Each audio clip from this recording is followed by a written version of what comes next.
Alright. Hello. Yes, I know it's unusual. If you somehow aren't in the Tiara server, Gustari can't make it today. Something cropped up on his end, so we've still got a hell of a queue to go through, and with TWC coming up, we probably really don't want to pile it up any further, so let's do a Saturday TRS for once, shall we? I know this is not the usual timing, but I am not going to stay up to 3 AM to start the TRS, thank you very much. So we're gonna start off just cleaning through the queue as much as possible. Don't worry, if your run has been marked as green on the submissions list and you want it to be shown by Gustari, then I'm just not gonna show them for the next 2 streams, this stream and the next stream. We'll always let Gustari show those, as well as whatever's left from the submission theme. But yeah, I don't have anyone joining me for today, for the foreseeable future, but let's kick things off anyway. Let's see how loud this is. Is that loud enough? Just tell me in chat if it's not loud enough for you guys. Alright, first run of the day is going to be an Iron survival run. Comment says this is a legit run that has 0 train wrecks, I promise. Okay, I believe you. Really not believing you. But yeah, let's just get into it. Okay, someone in chat asked earlier, is the team really called Barrier Team? It's a matter of translation. The team's name in Japanese is Kekkai, and Kekkai can be translated as border or barrier. It's been used as both, so it's really just up to whichever one you prefer. Though border is obviously a lot more common.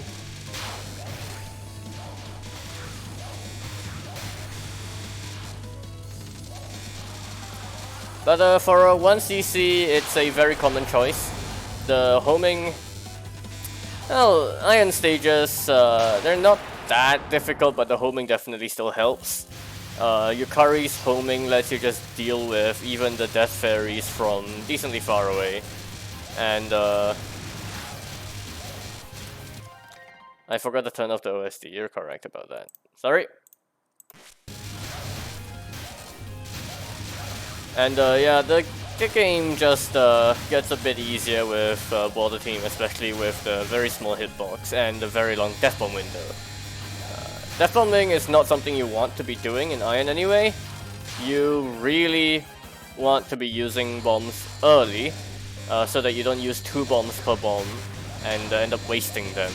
Oftentimes you only need 1 regular bomb to dispatch of a pattern. So death bombing is really unnecessary, and yeah, that's one of the toughest patterns for this team specifically, who has problems killing the familiars. It's a very good shot for survival, I'm not gonna deny that. But there are also other good survival shots that we are not gonna see today. But okay, 2 death bombs already? Alright, well, stage 3 is Well, stage 3 is a streaming stage, so unless people start trying to poke and then mess up their movement and mess up the aiming, then it can get really bad that way. And also you really want to stay as Rainbow. Oh my god, what the fuck.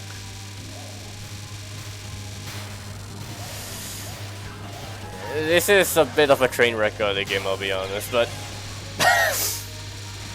Did you just ram into Kane there? Oh! Okay.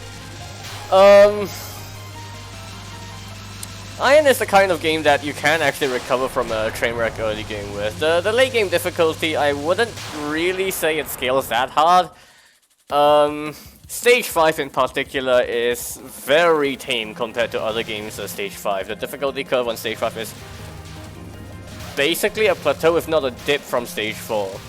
So the early game of Iron is like actually significantly rough for compared to many other entries, and what the hell?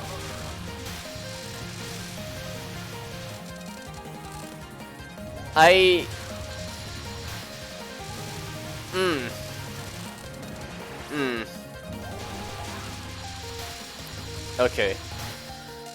Well, they really need a very good late game to salvage this kind of run. But there's also something unique with the way Iron distributes its 1-ups. The way The way Iron gives you 1-ups is by the number of point items you've collected. And by defeating mid-bosses in stage 3 and 5. There's the 800 and 1100 extend left for point items, and there's one more mid-boss extend from Tay. So that in total is 3 more extends to be gained from this point in the game, and that means that they still have 6 lives remaining.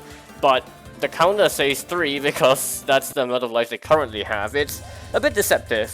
The life counter in Iron is usually going to be a lot lower than what it actually is, and if you have a good enough early game, this is one of the games where you can easily overflow your life counter very, very quickly.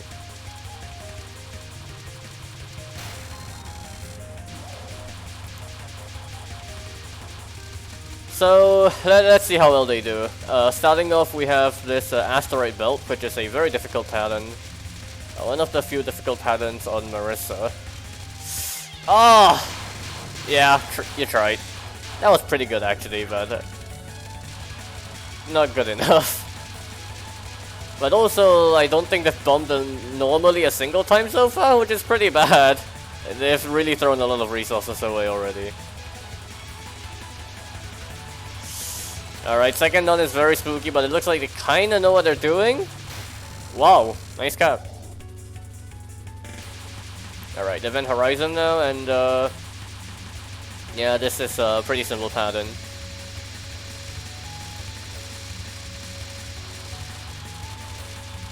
They're gonna stay at the bottom here. Just do a few micros. Yeah, this is a very simple pattern regardless. Just make sure you don't get spawn killed by a star or something, and you'll be good.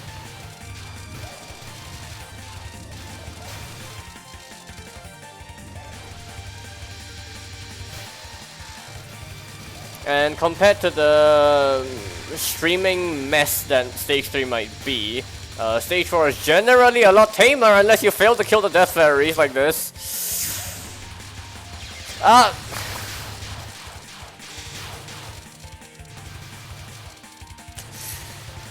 This is easily one of the messiest executions I've seen.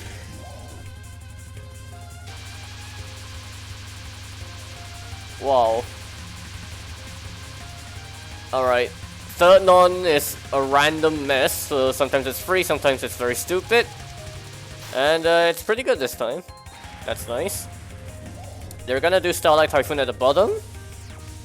No, they're not. Alright, yeah.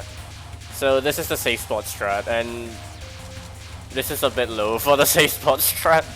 It works. The way this works is when you're below Marissa, the stars will be aimed very slowly at you, but once you're above her, then they'll start firing very quickly. You kinda wanna just stick to above Marissa for the majority of this pattern, because otherwise the overlap between the fast and slow star waves can be very messy and difficult to read. But it looks like they have their own way of handling it, which is interesting. That's fine. Alright, fourth non, final non here. It is static, so long as you memorize where the gap is, make the same dodge, you'll be fine.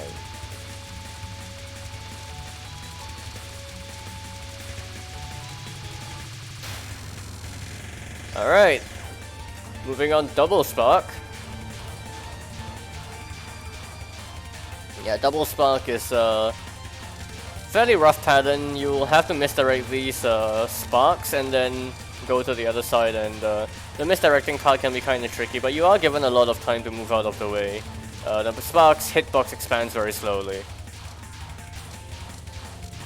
And you can see here that even with just full focus movement, they're fully able to misdirect, and oh, that hurts. Final spell, Shoot the Moon here. It is a simple streaming pattern, but there is a big problem if you get bad RNG on the lasers like that.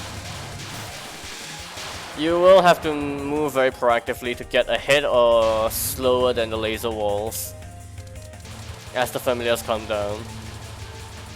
Alright, final Master Spark is a routing pattern, but I'm not entirely sure they know what they're doing here. Yeah, they know. That's fine. 3 lives? Well, it's not actually 3 lives. Again, this is actually 6 lives. But they do have to make it far enough, and hopefully they know somewhat how to do stage 5. It is one of the easiest stage 5s in the entire series.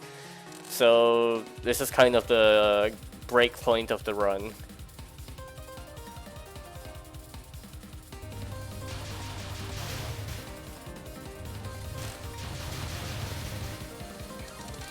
Again, like most Touhou stages, a lot of this stage ends up just being streaming.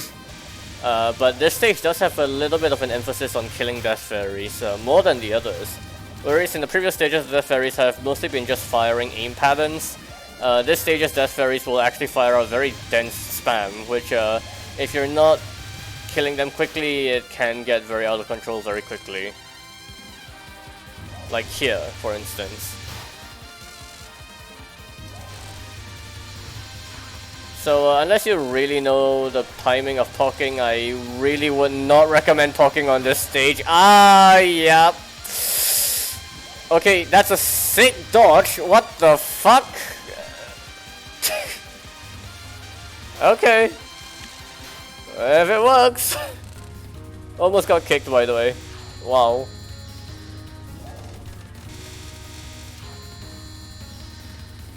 Alright, Tae's mid-boss non. The first non is very tricky. But, nicely done. Second non technically can be safe spotted in the top right corner, but you want to kill this fast. It's a very simple micro non anyway.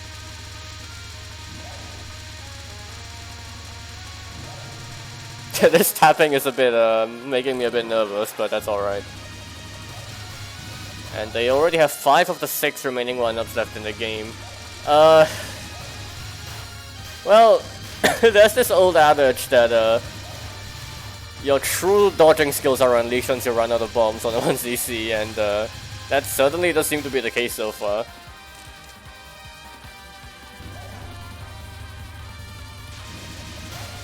Let's see how much longer they can hold on to this life for.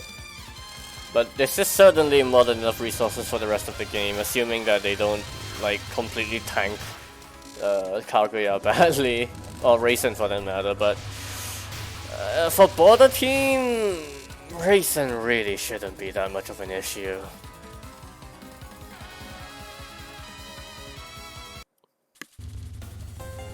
Alright, Raisin's first non is arguably one of the scariest. But she moved up, so it's alright, and then she moved up again, so it's very free now.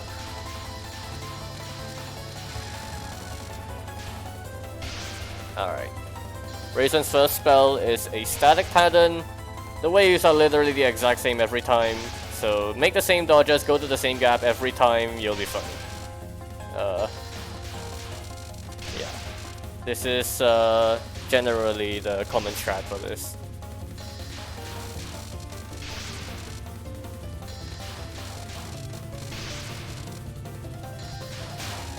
Nice. 1 down. Second non-spell can get very messy depending on her movement. Thankfully she's moving up, so once again it's okay.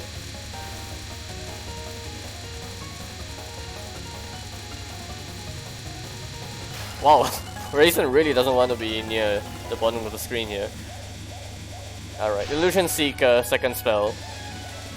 This is a lot more random, but with border team, you really shouldn't have too much of an issue on this. It's just slowly moving down along with a gap.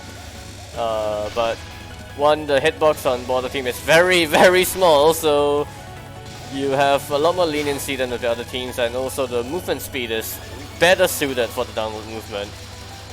Remote Rabbit is... I can't remember. Third on is really easy, honestly.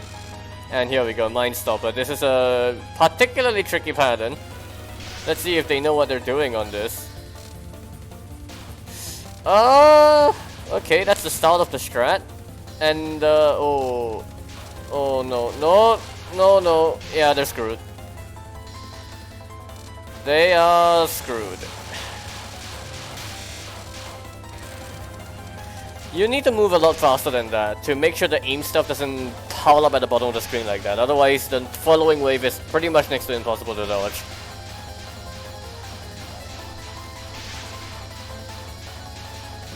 But oh fuck. It's Invisible Full Moon. I keep misremembering the name. This is a free final. Yeah, just literally move up a little bit and you'll be fine. Okay, nicely done. Final pattern here, Telemesmerism.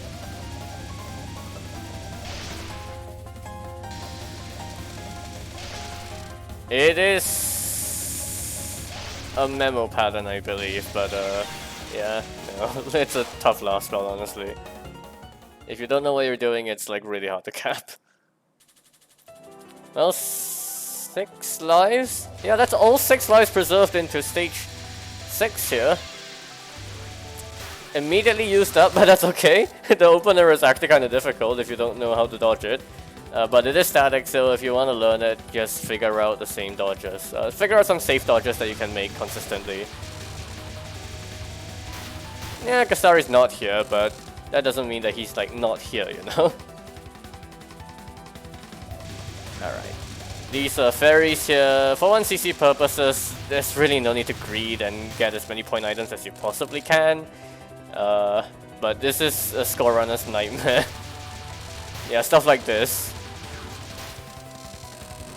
It's alright.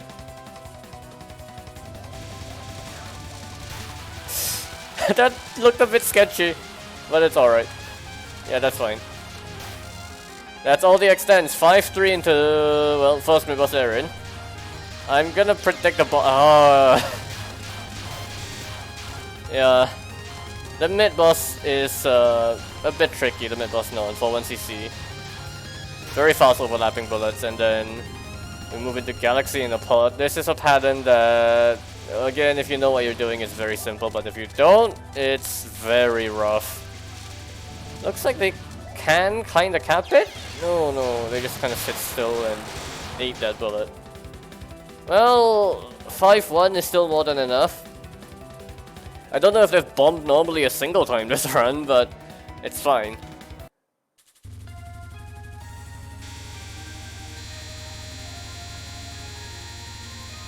It's mostly because they've been dodging so well, like on some of the ooh, another death bomb. They've been dodging so well relatively for the rest of the game, and like the resource usage, despite all the death bombs, is actually kind of fine. London runs are not allowed on TRS, yes. Alright. Oh! Poked by a laser. This is a very stupid pattern, yep. Oh.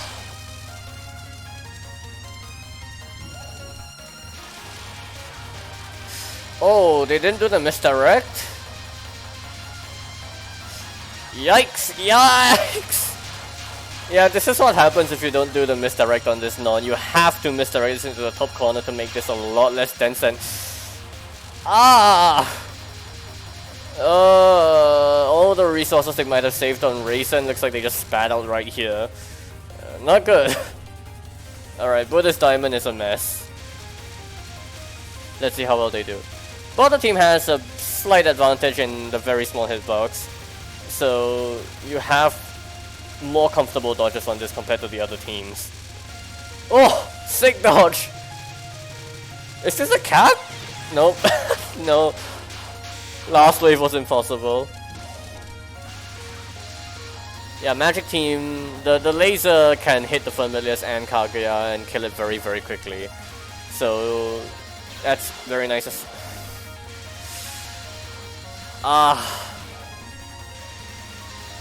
This is about as train wreck of a Kaguya as you can get so far. Salamander Shield, please cap this. This is like her easiest pattern. Okay, they're gonna do the side-to-side strat. It's fine. I do this myself. Just make sure you misdirect this properly, you restream correctly, at the correct timing. Yeah, there you go.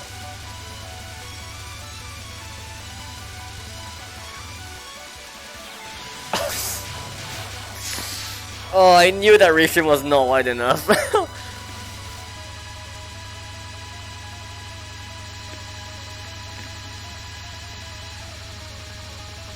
It's not a free pattern, no. You still have to execute it, but it's comparatively not too difficult. They got hit on every pattern so far, yes, I believe. They capped this non for what it's worth. But at this point, I'm actually very worried whether they'll have enough resources left for Horaijouo.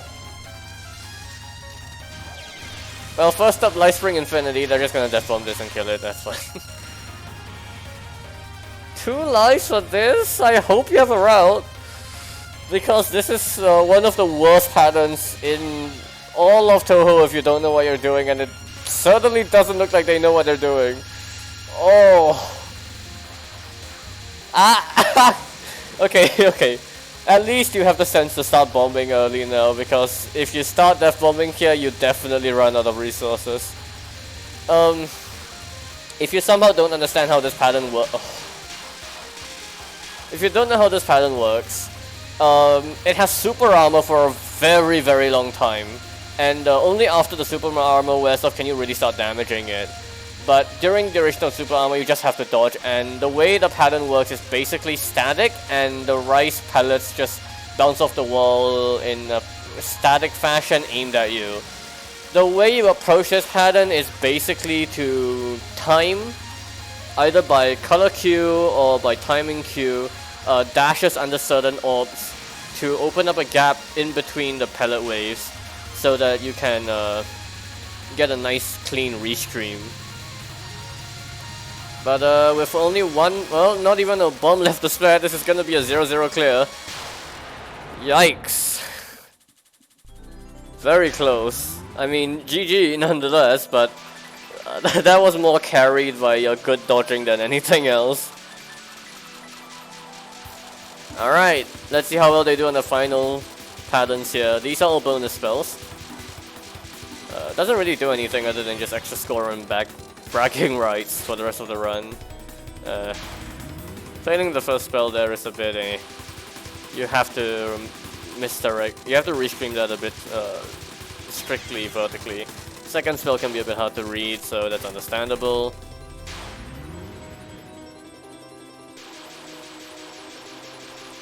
Third spell is her easiest last spell here. It is just raw dodging. Never mind. Fourth spell is strictly speaking, okay, it's static. The way these lanes unfold is only in 2 fashions, and it's always static, and then these bubbles are aimed, so you can't just route this. Ah, failed the restream.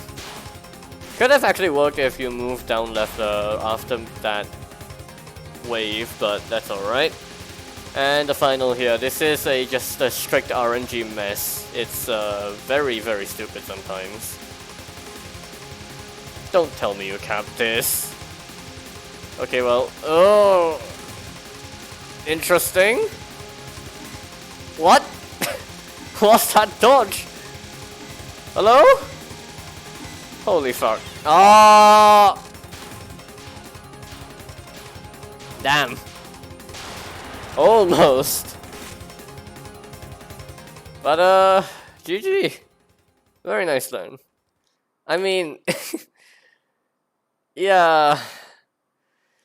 If anyone watching wants to go for an Iron Lunatic 1cc, or hell, if you want to go for a different short 1cc, I really do recommend just not death bombing so much.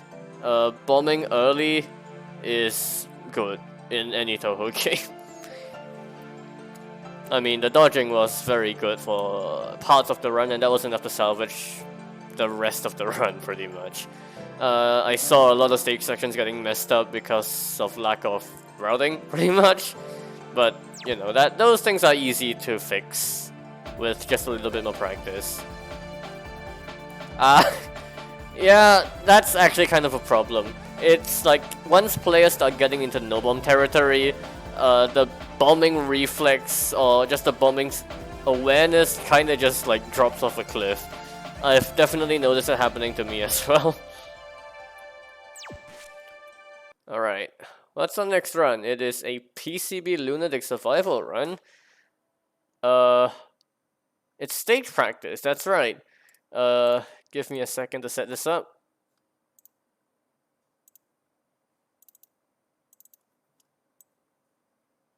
Yeah, this is gonna be a pretty short replay, I think.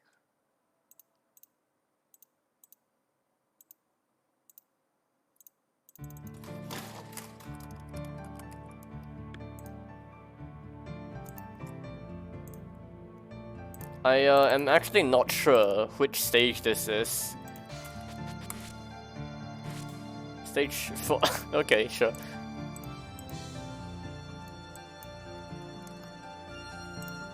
And this was done using Rainbow B, of course. Alright. The run comments just says demonstration. Wait. This isn't just Zen's replay, is it? Hello, 32s. Hello. You've joined me for something. I'm not entirely sure. Oh, wait, no, the run isn't even showing. What the fuck? One sec. A demonstration, okay? Yeah, just demonstration. Okay, there it is. Fuck. The music sync is ruined. One sec.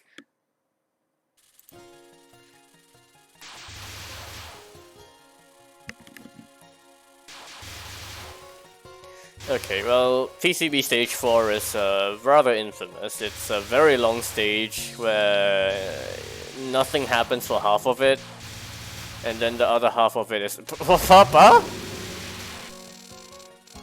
Wait, what happened? Why did they do that?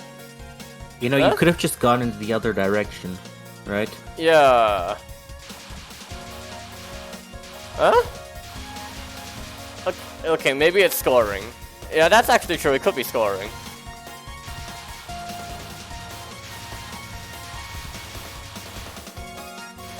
Scored route demonstration, or it's the Merlin glitch that's being demonstrated. Oh, that could be it.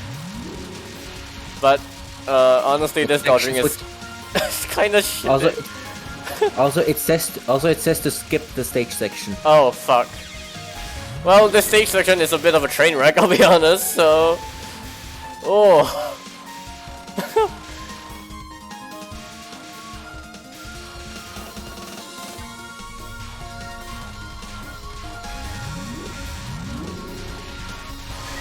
Is Lily stage section or?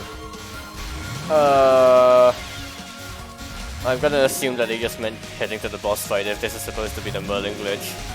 Yeah, I think this is going to be a Merlin glitch. Oh my god, this performance! I'm sorry, this is just... wow. Oh. I think the only reason the stage section part is even there is so that the replay doesn't need TH-Prac to be played back. Oh, you played it at 120 FPS? That's why.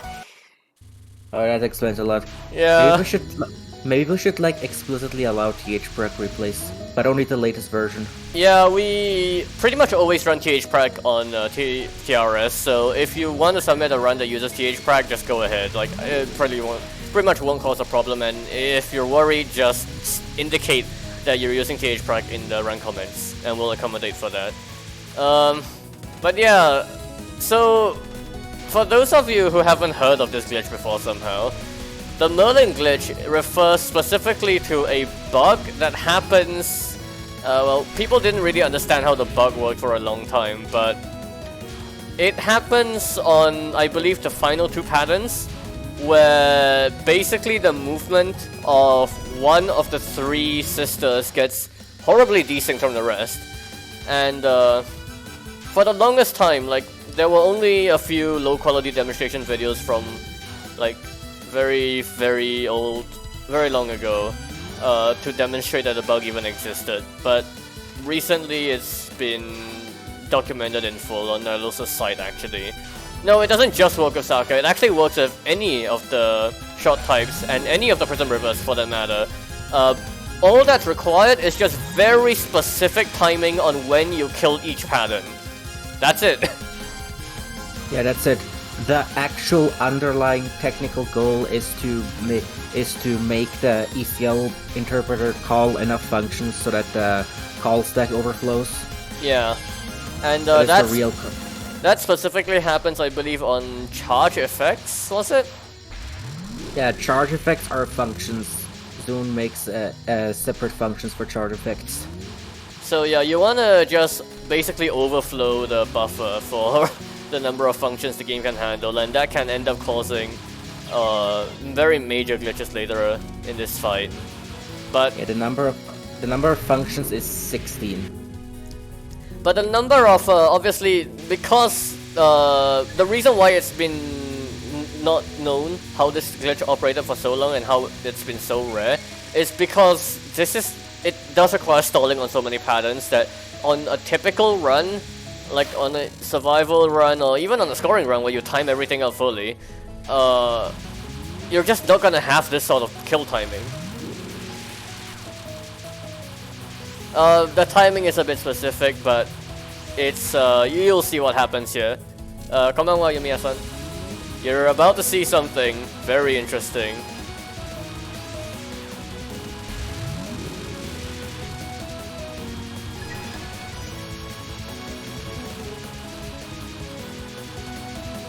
Perhaps. Perhaps, I don't... There we go! Okay, what the fuck?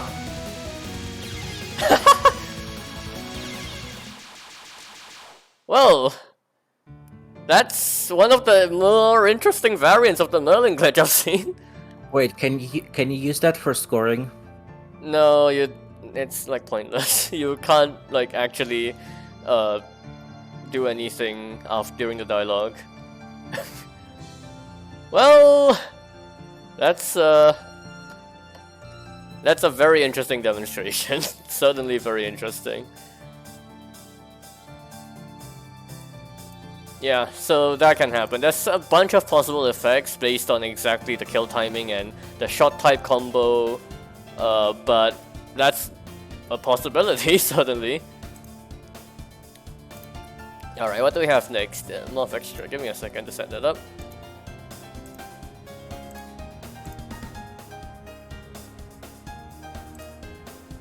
But yeah, 32, do you want to try explaining the technical details a little more? I don't know what the technical details are. If you want to read more about this, go to Nylosa's GitHub page. They have like very comprehensive documentation of many glitches in Touhou, and this is one of them that has a very full write-up regarding all the technical specifications required for that glitch to happen. And yeah, it's honestly quite amazing that we ended up like actually figuring out how that kind of glitch worked, for how obscure it actually is. Alright, our next run is going to be a Morph Extra run.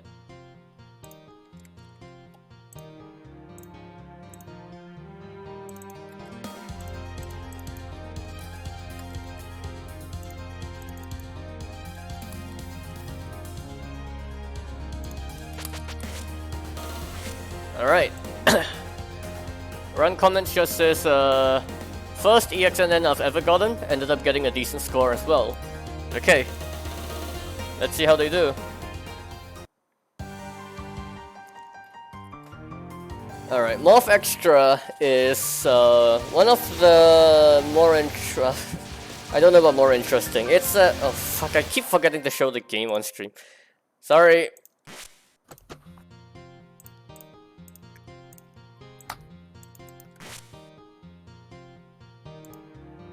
There we go. Alright. Yeah, Morph Extra, it's generally quite simple for most of the stage section and most of the boss fight as well, but there are specific problematic patterns near the very end of the Soago fight. EXNN, no matter the game honestly, does require a good degree of knowledge and routing to make sure that you don't just completely flop on certain problematic patterns. I'd say maybe PCB Extra is like the one exception. But Morph Extra definitely has a few tricky points near the very end. For the most part though, the stage section itself is very simple, and like the first half of the boss fight is also very simple with some simple routing.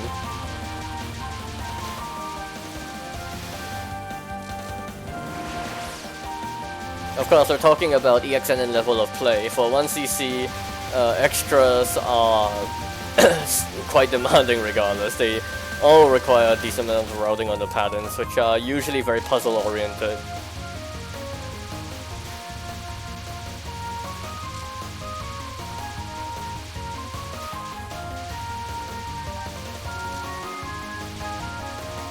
Alright, they're just gonna be spinning this section here. This is pretty much the standard way of doing this. Very safe way to misdirect all of the aim stuff. And Kanako mid-boss here. First non on Kanako is can be a bit tricky sometimes. The mentors here like to overlap very awkwardly if you're not lucky, but that's fine.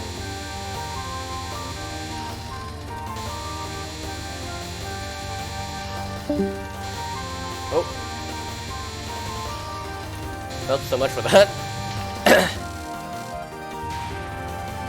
Alright, first spell there was actually quite simple.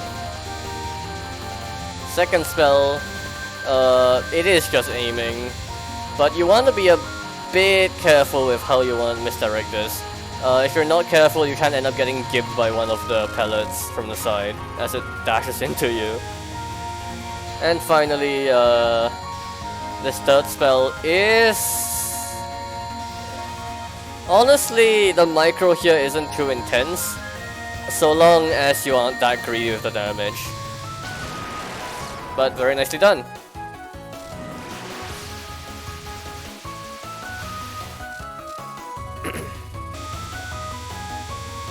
Alright, second half of the stage will start featuring more Death Fairies. This triplet of Death Fairies is not too difficult if you take care of them quickly, and Reimu B, with a very high damage output, can definitely do that. Then there's a bit of aimed stuff. And another triplet. Very clean. And we enter the final part of the stage section, which is all just aim stuff, but you just want to be slightly careful not to wall yourself in by accident.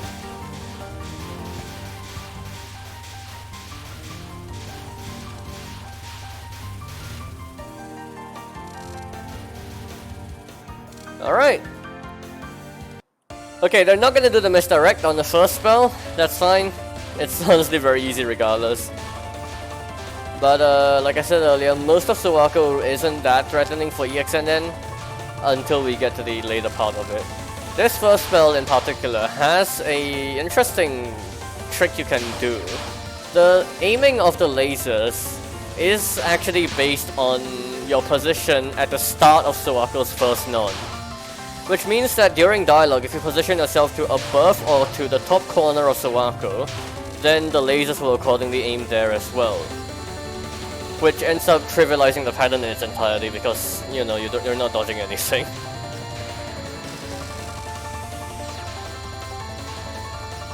Alright, second spell is very tight micro dodging. Thankfully, Reimu doesn't really have a problem here. Unless you're using Marissa, this is not too tricky.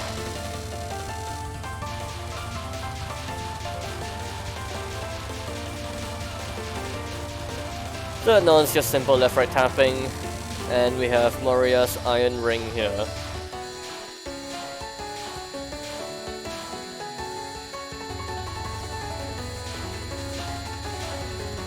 This is a pattern that you really want to make sure you approach the same way each wave to basically standardize how the reflecting of each wave looks like.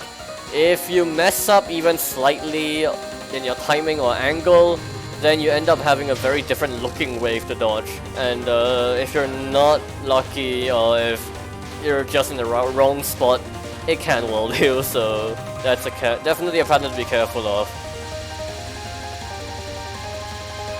Alright, this spell here has a few different ways to go about it. Oh, okay. That's interesting. What is this strap? I don't think I've ever seen this before. Whatever works for them. That's actually quite nice. Huh. I'll have to test that out myself. Alright, this pattern here, you just kind of micro through the clumps fairly quickly before they explode outwards. Shouldn't be too difficult unless you get like a really horrendous formation on the clumps. But again, Rainbow Bee can kill it very quickly as well, so this is not too much of an issue.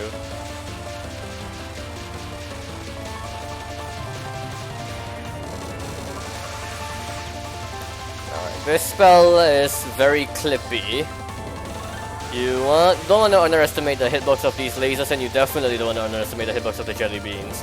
Just take very big gaps and dodge confidently to make sure that you don't get clipped by one of the hitboxes. And I believe we are starting to enter the difficult part of Touhou now. Alright, first actually really difficult pattern here. Very random spam. If the pattern doesn't feel like being nice, it's very nasty. But so far it looks fine.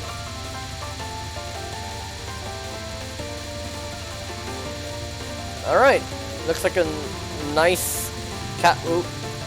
Okay, yeah, looks like a nice cap. And this is kind of a common problem with some of Touhou's final nons. You really don't have any time to poke, and if you poke, you're pretty much screwed because they're just aimed. Alright, first survival pattern. This is the easy part of the survival. I can't remember what scorers do. I imagine they would have to poke, but then I think they might death bomb it to ensure that they can still survive the later section while also not losing PIV. Or something like that. I don't know for sure. But it looks like they've actually managed to misdirect this very nicely. The moment that the second Touhou gets introduced, it can really mess up your routing on this. And if you don't misdirect it nicely like that, then the pattern gets out of control very quickly and you get the thing just exploding in your face halfway through. But very nicely done on the last survival, and we're entering the second survival now. This is a very easy pattern for the first like 80% of it, but the last couple waves can get very nasty very quickly.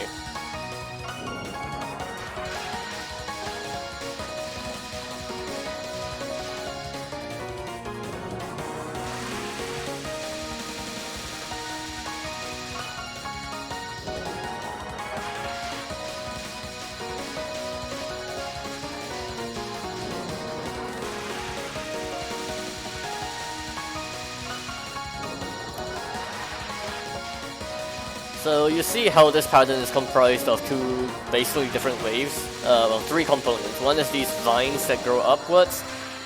Second are these white flowers that fall randomly, and third are the red flowers that fall aimed at you.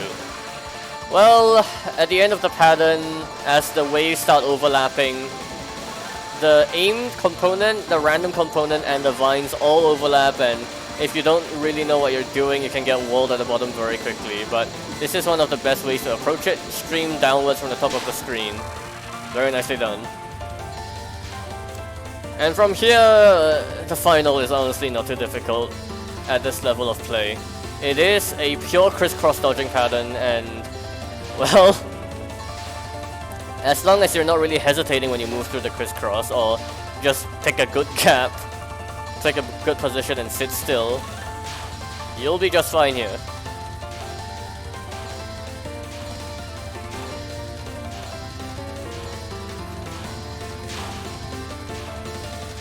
If the bullets had the hitboxes of that weird Kanako spell, no thank you.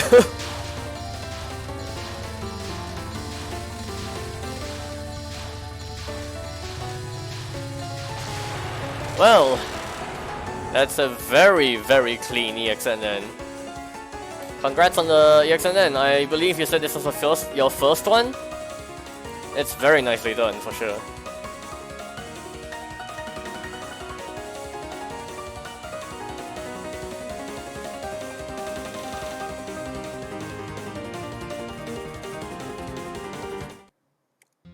Alright.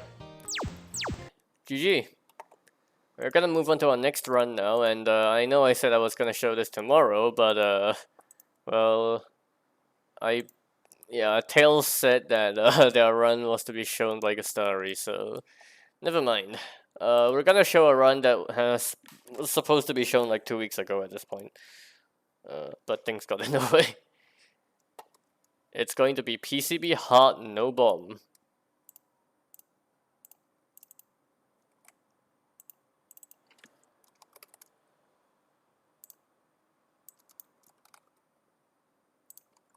Done with Marissa B.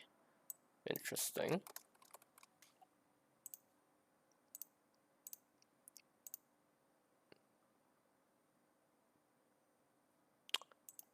One sec.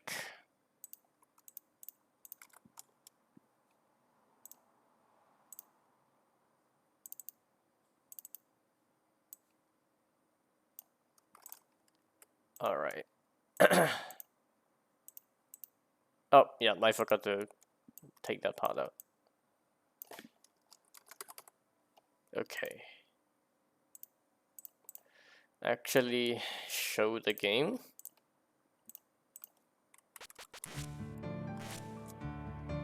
Alright, let's read the run comments here.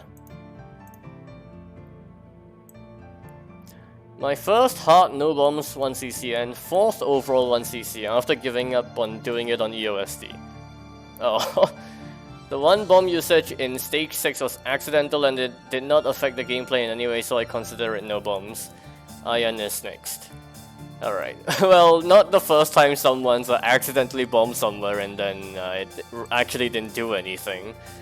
I believe that Jameis has done it like twice or something, so you're not alone there. But the accidental bombing thing is something that some players will actively avoid by rebinding the X key to something else, so as to avoid accidentally putting in a bomb input. But yeah, ultimately not that necessary, and let's see where the bomb ends up actually being at. Alright, Marissa B is a very high power shot type for this game. The damage is quite good, and you have piercing for the Yuriko fight. So the damage on the Yuriko fight is actually very, very good for this shot type. However, you have very little range, and the unfocused lasers are a bit unreliable. In this game specifically, you can always just focus tap in order to reactivate the lasers, but in general, the lasers I don't feel are very useful until like very late in the game. And Marissa comes with the downside of only having 2 bombs per life, but that's not really that's irrelevant for this run. That's a no bomb run.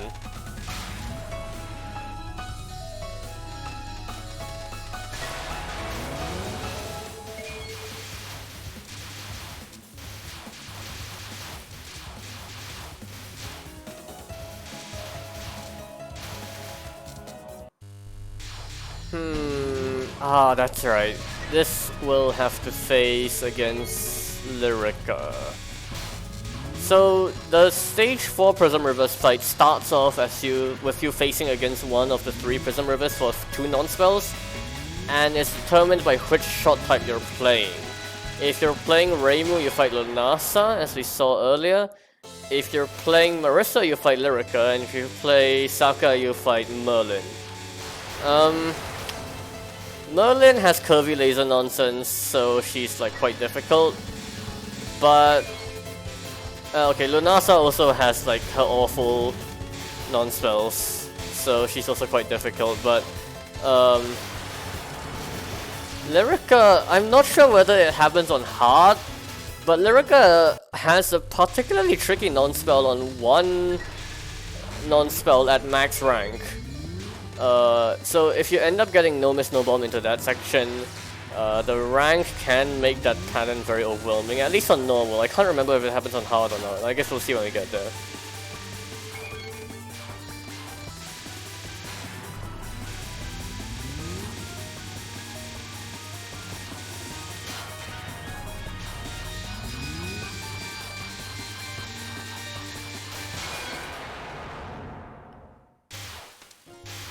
Alright.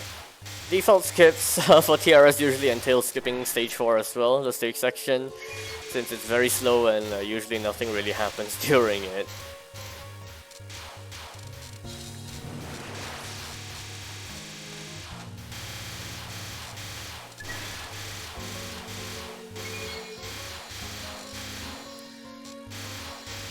Generally shooting... Oh, yikes. Okay.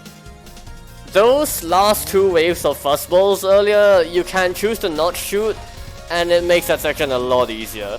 The pinwheels will only fire off 1 wave of aimed green arrowhead rings if you don't shoot them, instead of whatever mess is fired out if you do shoot and kill them. So that's something to consider.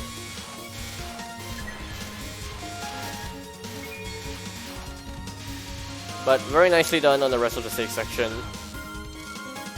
Alright.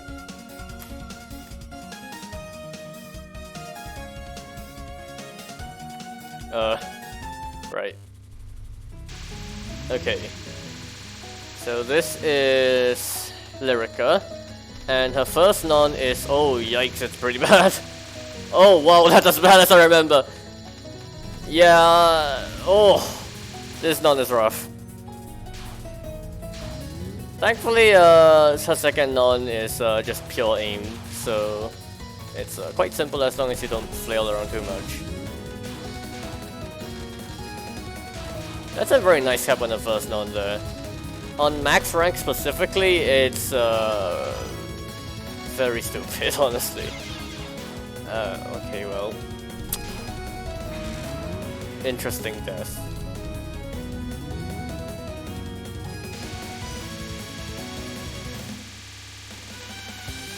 The Prism Rivers that the Prism River Sister that you fight for the rest of the fight after this spell is dependent on which one of the 3 you dealt the most damage to on this pattern. So, for fighting Lyrica, or continuing to fight Lyrica, you will want to deal the most damage to her, and that means staying near the middle during this spell.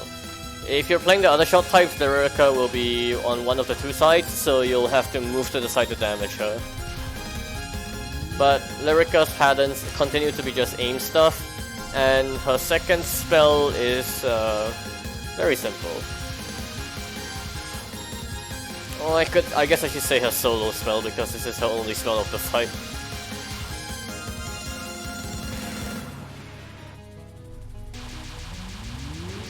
Alright, and then we have 2 just slightly random patterns left, so... Hopefully nothing happens during these 2. I'm gonna go grab a drink.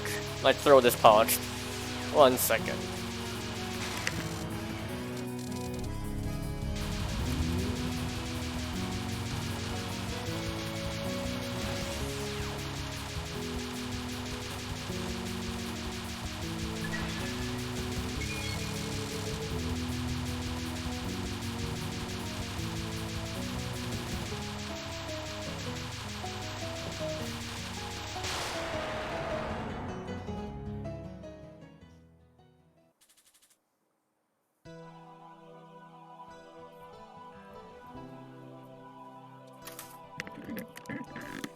Okay, looks like nothing happened. Good.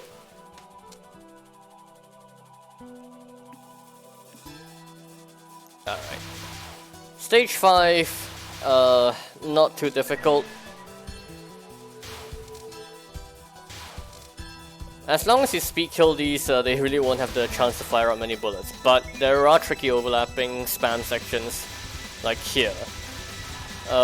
If you speed kill one side, you reduce the amount of bullet spam overall, but it can still be a bit tricky to deal with. Very nicely done.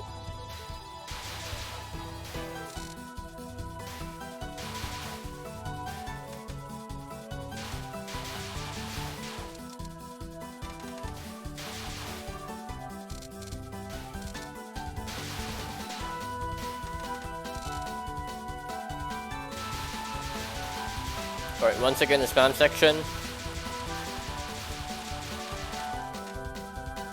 Nice dodges. not the gap I would have picked, but that works.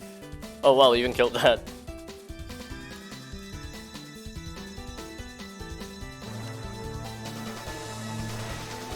Oh, you're not gonna misdirect this? That's fine.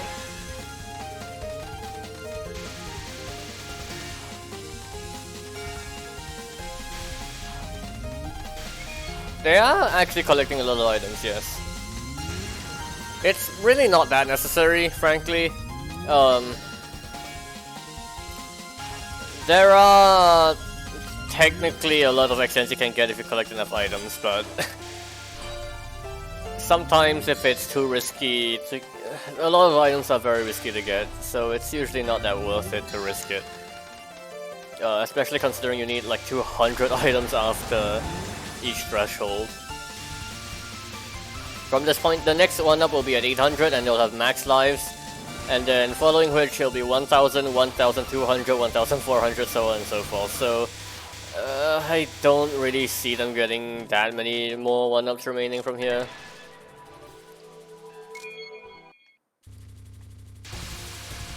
Alright, max lives into Yomu. This is a very good pace for a no-bomb run. Let's see how much further they can keep this up. There's gonna be one big pain point coming up. Okay, well, I didn't mean like that. I didn't mean the immediate second after, but okay. If you don't want to deal with that non-spell, you can misdirect it.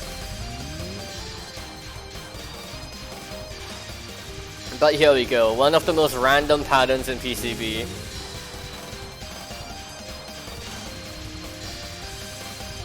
The bubbles are slash and expand into just random spam, and sometimes this can really give a very bad wave, especially on Lunatic.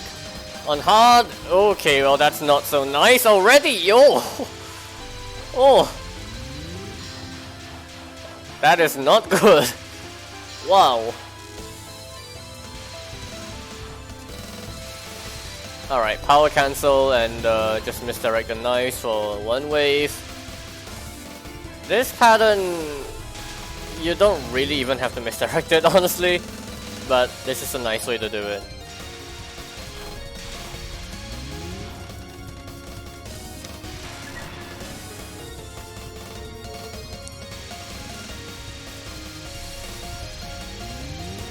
Alright, for this spell, you want to move away from the slash itself. Though the slash cannot hit you directly, the bullets just collecting and revolving around the slash and can end up hitting you, and they'll aim at you after all. Oh. Honestly, that death could have been prevented just by looking more around the player character. I don't think they were exactly looking there though. Oh, almost ran into that one.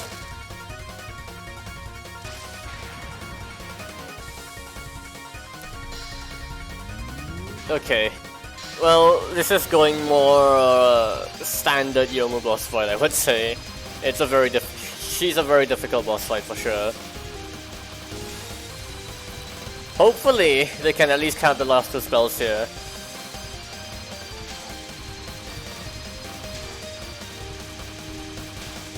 Oh, got a bit close there.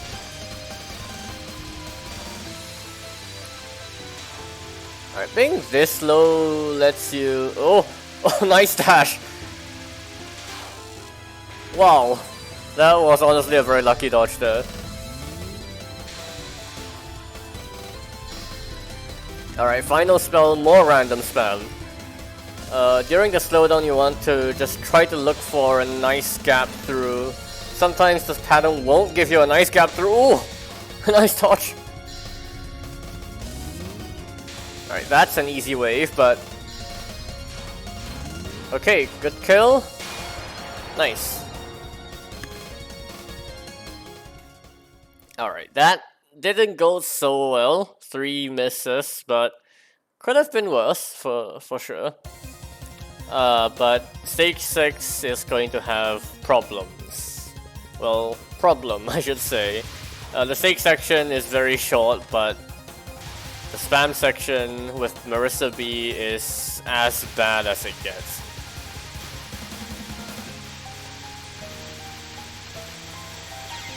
Oh, that's a very early death, but that's alright. At least the power cancel and the death cancels will get rid of everything.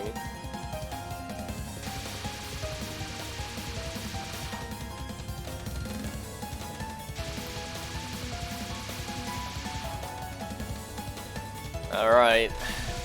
Yomu's mid-boss spell after this non is a static pattern. You can formulate a way to dodge through it, and you can replicate it perfectly every single time. Oh, that's an interesting route, but it works.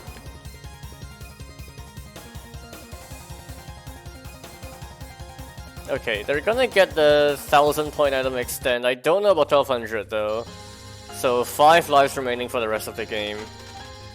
Yuko is thankfully not too bad of a boss fight, especially with Marissa's piercing. Marissa B's piercing specifically. So the piercing hasn't really shown much use for pretty much the whole game. But Yuko has a special trait in that after this spell, she'll unfold the fan, which is in effect a giant hitbox. She'll take less damage from the fan. Really? Okay.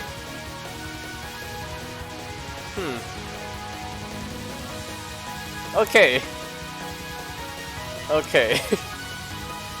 Wow. That's a good, nicely executed strat there. But as I was saying, the fan itself acts as a giant hitbox that will deal a little bit less damage to Yuko than normal.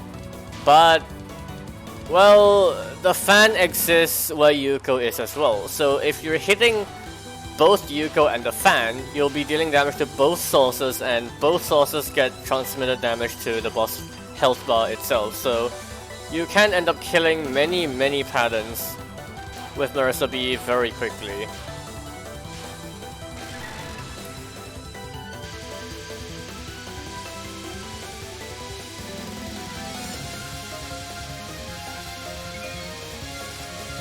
Oh, I had a feeling they kinda didn't really know what they were doing here. This is a pattern that I believe the butterflies are static and the bubbles are aimed, so it is a pattern you can route. If you don't know how to route it, it's very spooky.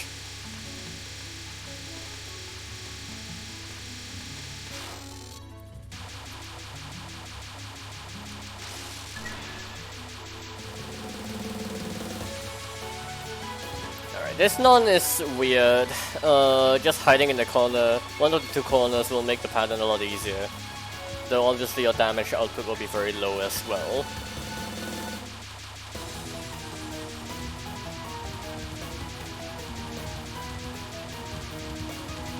It feels kind of aimed. I don't really know how. Oh, should have went under the knives there, honestly. Alright, it's actually getting a bit spooky now. If they make one more mistake elsewhere in the fight, then Abi can end up being very bad.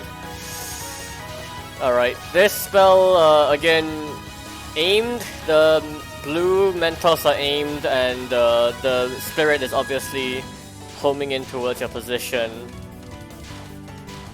There, you just want to figure out a good route for this and then just do that route. Shouldn't be too difficult of a pattern regardless.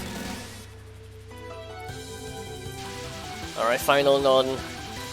Gastari has a nickname for this non as the retirement non. It is a very simple non spell. So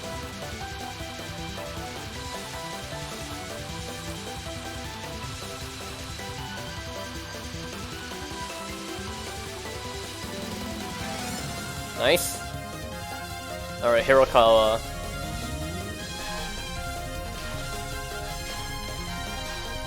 Hirokawa is a static pattern. This wave here is static, and then the blue butterflies are aimed.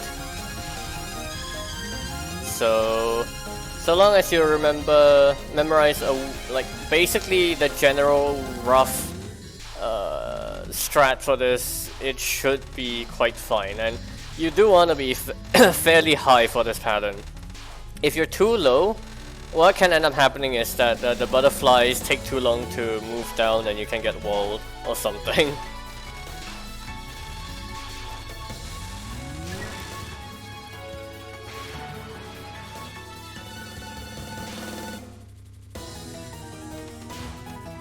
Alright.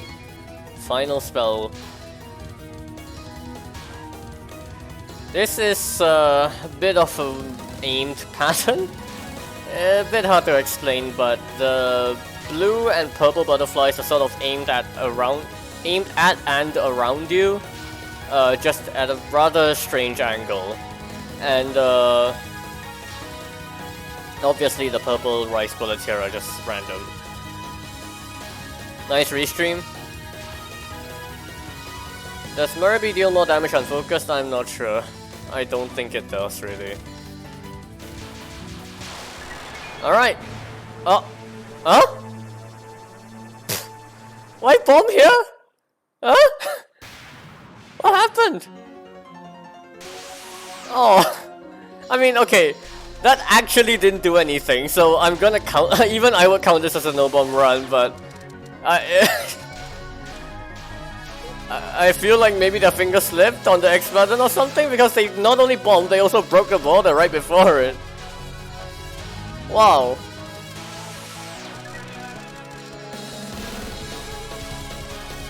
Anyway, Resurrection Butterfly. This is the true final spell of the game. Yeah, you can, and it's honestly kind of much easier to just dodge to the red butterflies. It's also possible to dodge this at the bottom of the screen, but you'll have to read the unfolding red butterflies, which I'm personally very bad at, so...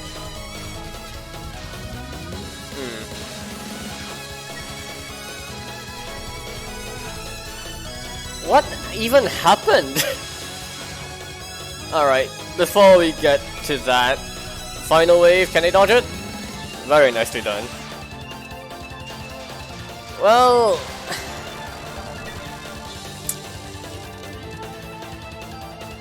One bomb, one border break, was it? What the fuck happened? Oh, GG, that's a very nice, clean, hard no bomb, but... What happened before RB? Wow.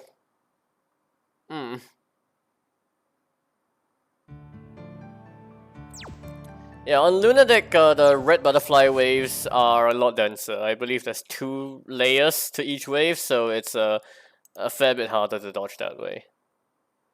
Alright. Our next run, before we dive into PCB again, we're gonna go to USD first. Alright, give me a second.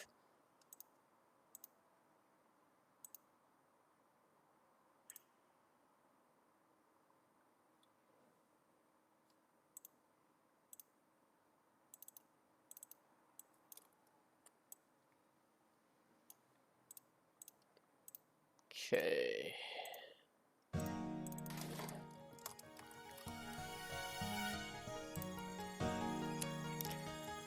I was accidentally leaning in my chair near the end of the run and my finger was slowly pressing the X button.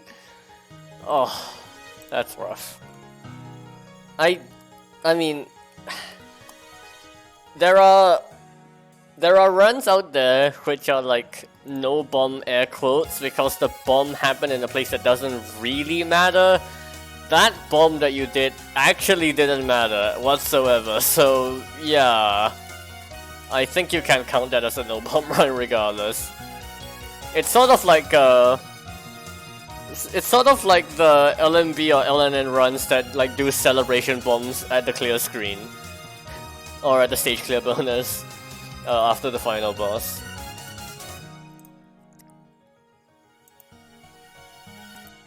Alright, let me update the run information. This was done using Raymubi.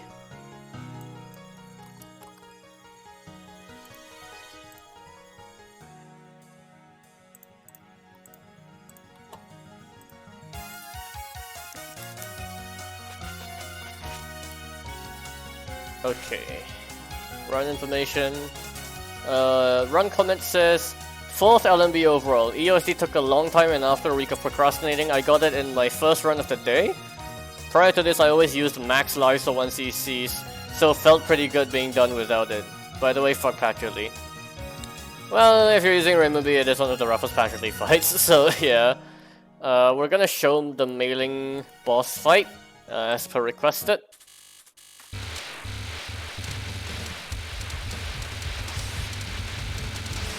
USD LMB, only 8 lives for the whole game, assuming default lives that is. And for LMB, people pretty much always play the default lives at this level of play.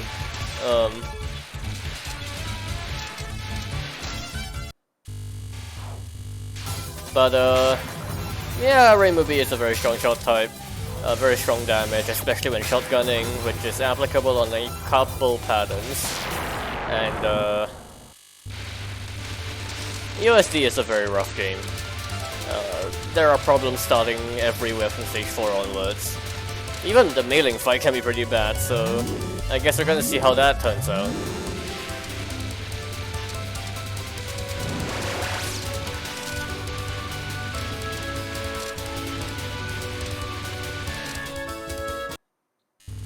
Alright, Cherno safe spot. If you don't know, the first non can be safe spotted on her head.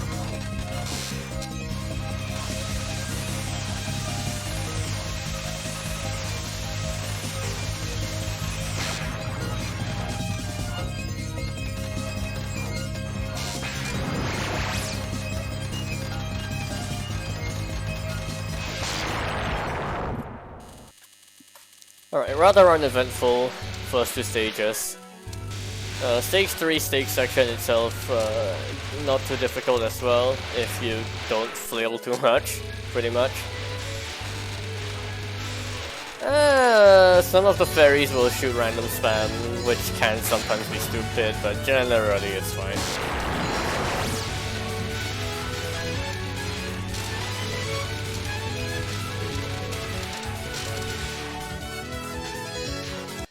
Alright, let's see how this mailing fight turns out, since they requested for it to be shown specifically.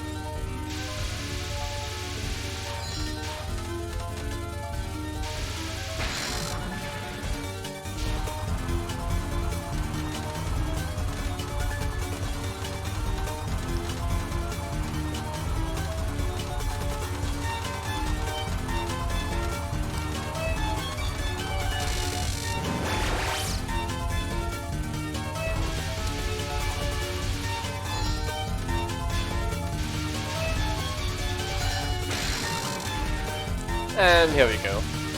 Mailing's difficult patterns are all at the end of the boss fight, starting from this one onwards. And of course it's just RNG then spam, so...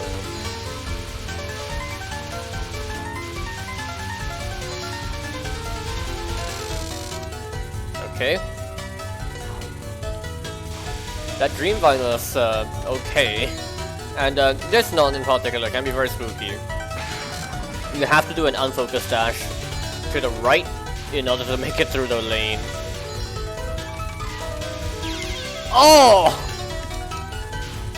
Alright, well, honestly that could have been dodged. I feel like they just careened to the right without really looking at the bullets that were moving to the right there. But it happens. Mailing is not to be underestimated. No! Oh! Okay, well, that's honestly a reset for most people. But we always have those runs that we like don't want to reset.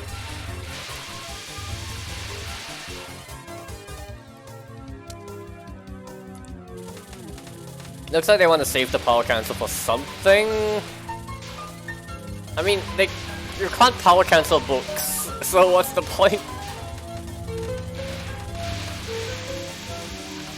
Alright, yeah, they're just gonna power cancel that. That's actually good.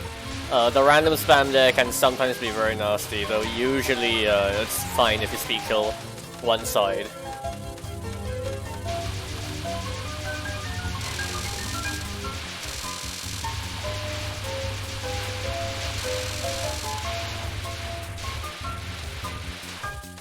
And if you've ever heard of books in EOSD, they usually refer to this section right here.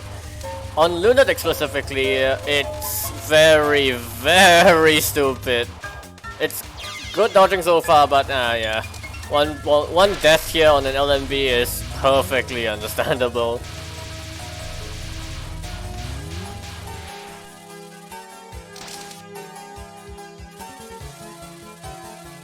Alright, the rest of the stage section shouldn't be too bad.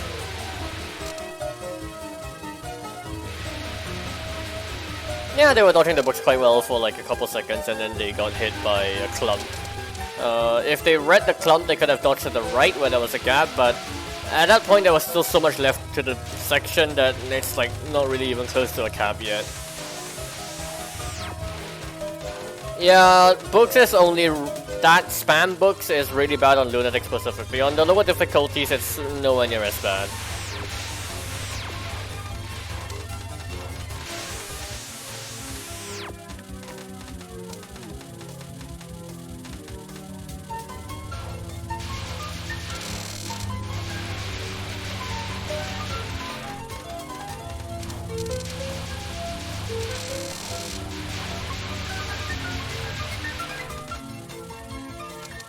The rest of the stage section does require some light amount of routing to make sure that you don't just... Oh!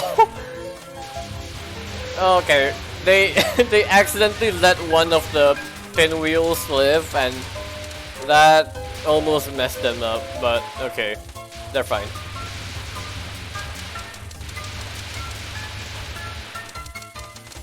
You do have to kind of route and memorize where the enemies are coming from in the second half of the stage section to make sure that you don't end up just dying by getting killed by a million bullets fired from a million different angles. Alright, Patcherly. Rainbow Beast Patcherly fight is rough. It's not the worst, but it's pretty bad.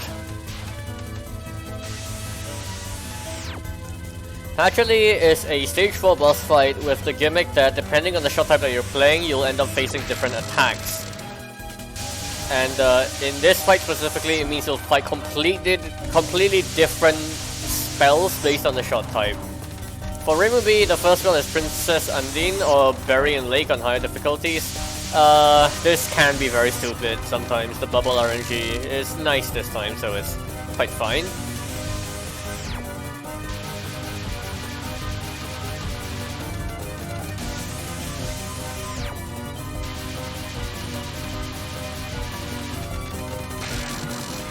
Alright, second spell, Green Storm.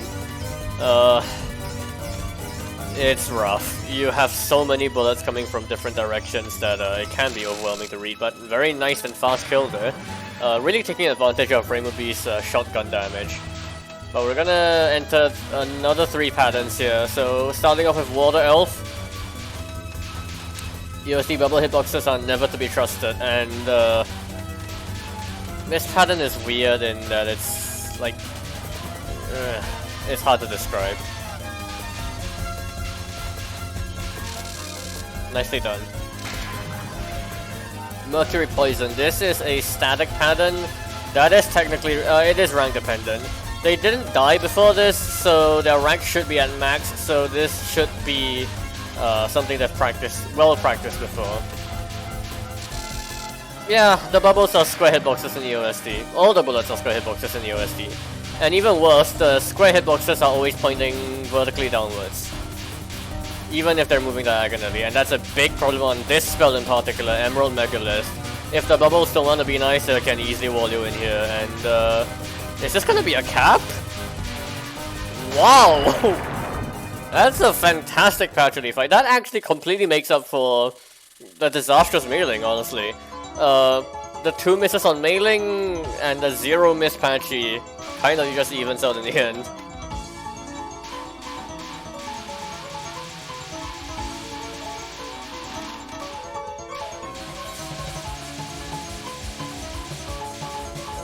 Stage 5 is going to be mostly safe spotted for the start of it. Well, not a safe spot per se, but a safe strat. No need to dodge this random spam at the bottom here when you can just stick at the top. Yeah, USD hitboxes are very weird. Alright, you want to stay near the middle after this section because, well, not the middle per se, but you want to make sure you speed kill these wall fairies. We didn't get to see them fire a single bullet. That's very good damage, but if they fired off, you would have seen them fire just walls, many walls. And if they overlap, you just die. Alright. Sakuya mid-boss can be safe spotted like this. Again, not really a safe spot, but a safe strat. Sakuya never really moves high enough to hit you. So as long as you move up as soon as she's going to move, you will never get rammed by her, and then you can safely do damage from above her.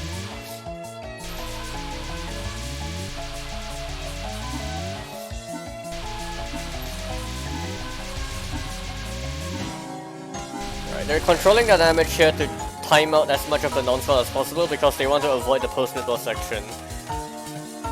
And let's see how well they can do misdirection. Oh no! Oh yeah, this didn't look like a good route.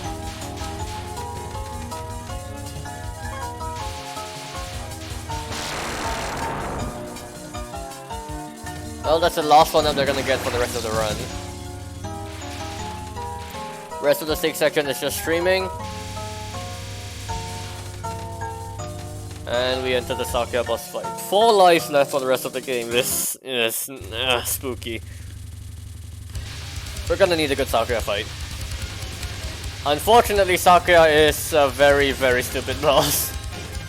All 3 non-spells have the chance to wall, honestly.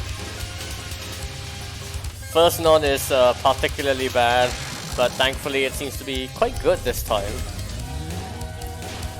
Thankfully, most of Sakuya's spells are actually not too difficult.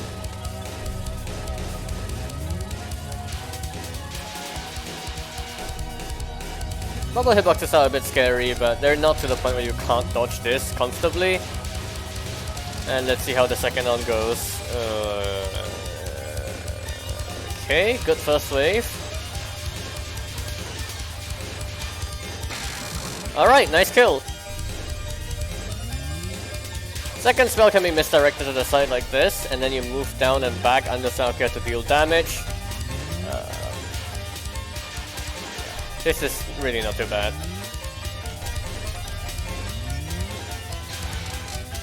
And final non. KD is the spell following this, and it is one of the dumbest patterns in the game. Let's see how it goes.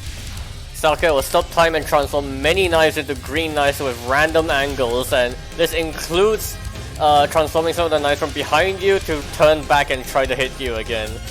Like earlier, but so far it actually doesn't seem to be too bad. Okay, that's not a fantastic wave, but wow, that actually didn't seem too bad. Very nicely done. Was that a perfect Sakuya fight? Wow. That certainly more than makes up for the rest of the run.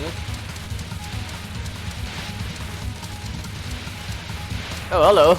Yeah, Gasari isn't here today, so I had to do a backup run, backup stream for him, and I cannot do the stream at the usual Saturday timing. So you can watch the rest of the run back in the VOD. But yeah, you've done a great job so far, honestly. That mailing was unfortunate, but the rest of the... I mean, a perfect Tachi and Sakuya? That's as good as it gets.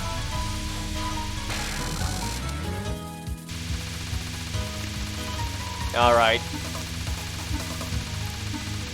Yes, Eternal Meek has a safe spot.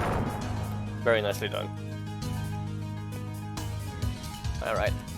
Entering Sakuya with 4 lives, I was kind of worried, but... entering Remilio with 4 lives, now that's a different story.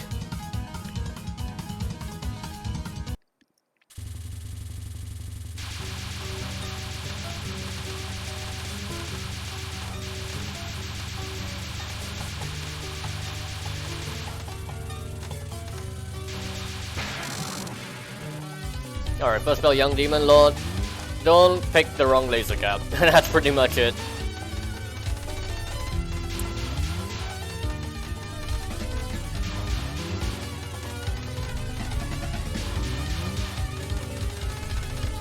I mean, it's not free. don't get me wrong. Remelia is a really tough boss fight, but it's a lot better than having, say, 2 deaths to Saka and entering Remelia with only 2 lives remaining.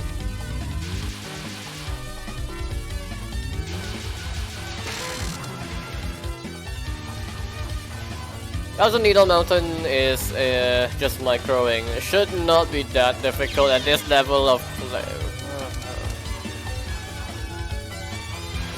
Man, Gastari is here, you know it.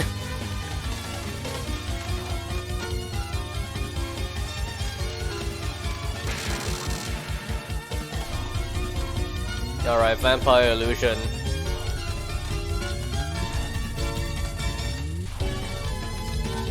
RNG's being nice so far, the wall isn't being forced straight at the player. Bit spooky here. Nice dodges. Oh! Damn! If you managed to dodge that last wave there, that would have been a cap. Yikes.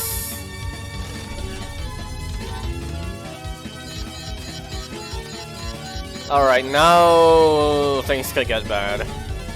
The next spell after this is Scarlet Meister, and it is one of the hardest patterns in the game, easily.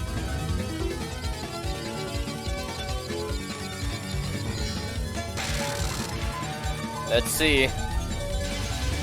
Alright, good. Misdirect the first wave to the left, second wave to the right, and just keep doing that. But there's a lot of random spam in the way. And a lot of fast dodging required. Nice dodge. Ah! Almost.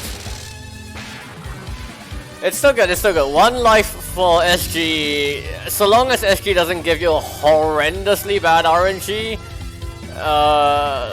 Okay. That's like a bad wave, but on like no bullets, so that's fine because of the power cancel. Oh god, what the fuck happened? Oh.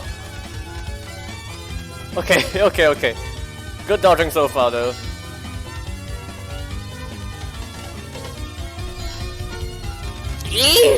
I knew that was gonna be a hit. Yikes. Okay, there's still so much of SG left. This is actually very bad. One more wave? Yeah, one more wave. Come on. Just a bit more. Damage. Good. Nice. Yeah. Well, very nicely done.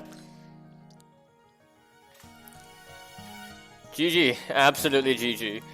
That was crazy. Well, the mailing fight was a disaster. I mean, doesn't get much worse than 2 miss mailing, and for most people they just reset there, but you continued and managed to perfect both the Patchy and the Sakuya fight, and then yeah, a few mistakes here and there in between, especially the death on misdirection. I kind of feel like that route was, the way you approach misdirection was pretty bad, but other than that, the dodging was fantastic. That was very well deserved. Very nicely done there. Alright. Our next run is going to be a PCB LNNN.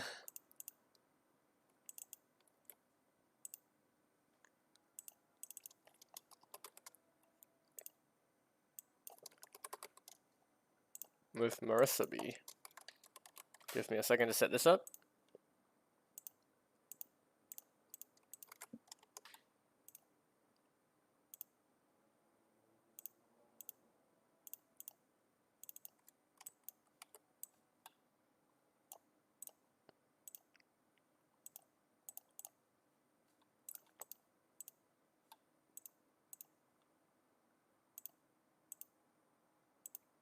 No, not that. What the fuck? Okay.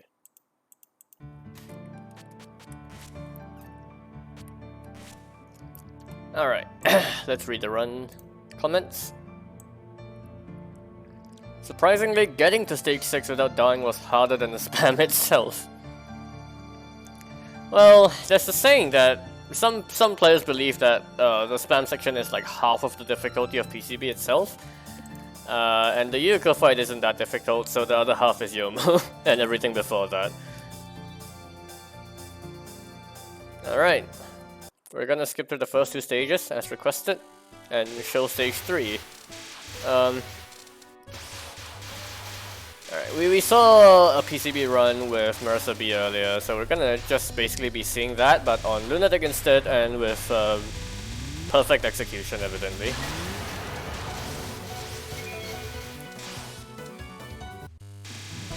Wait, hang on.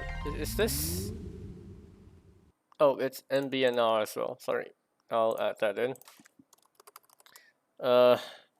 It overflows the fucking bar. I'll just put NR. Pedantics on the terminology, but NBB is no border break, but NR is no Reigeki. Reigeki is just the original term in Japanese for the border break, and also is used to refer to the hyper breaks in Robotech in Touhou 17. So NR is NR or NBB is interchangeable.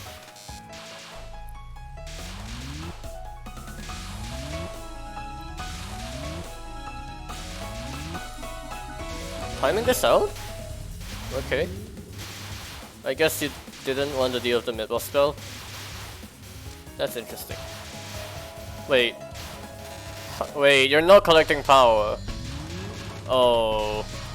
Oh, I see. Okay. There is a particular strat that you can do in PCB. Specifically only really PCB, because spam is a thing.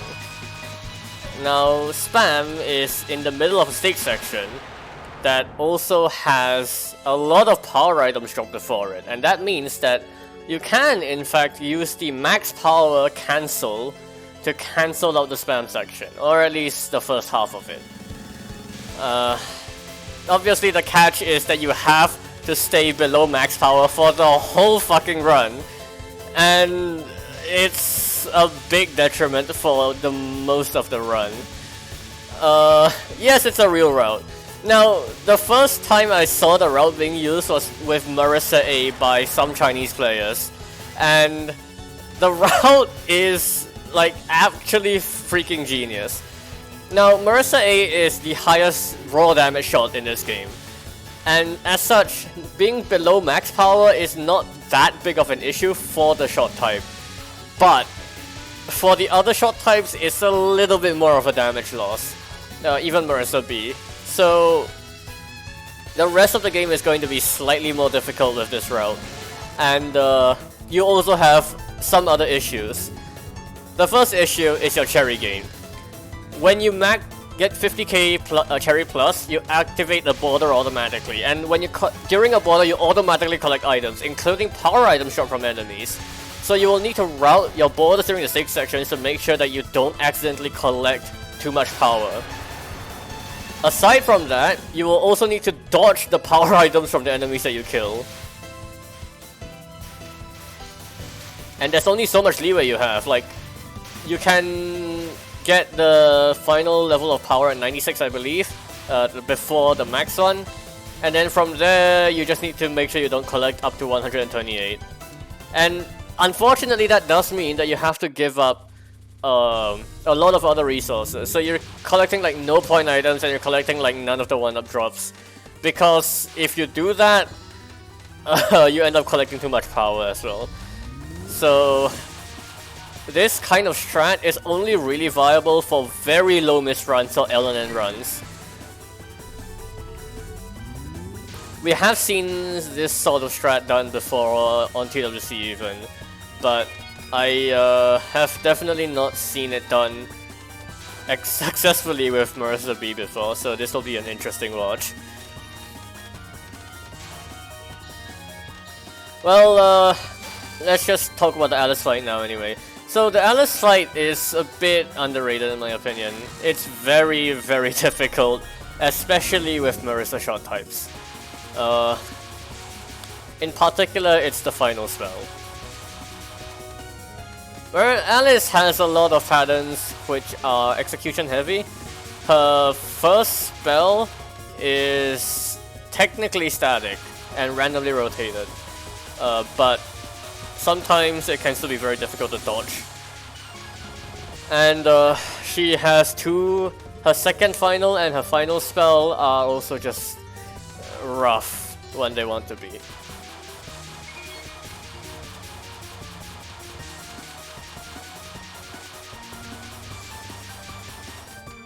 Oh, and one more thing, yeah, they're gonna have to avoid having a border active at the end of a spell. So that means that they need to control the cherry gain such that they either get a border during the spell itself, or they don't get enough for a border. Considering that bullet cancels will give you a lot of cherry gain, it's tougher than it seems. And of course, the Mercer shot types, both of them, but especially Mercer A, gives you a lot of cherry gain just from shooting bosses. Yeah, sorry about that. Gastari couldn't be here today, so I'm doing the stream in his state, and I can't do it at the regular Saturday timing. Alright, it looks like they're just gonna time out the final here. The final, if you try to shoot this down, it's honestly very dumb. So yeah, this is a nice and safe way of approaching it. Oh God, that's still a command. We need to go through and like delete half of those. Ooh!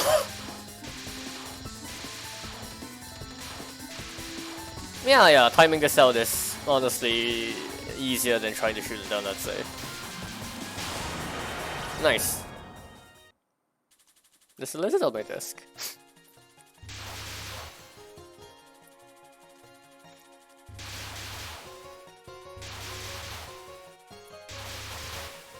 Alright, let's see how they approach this border coming up here.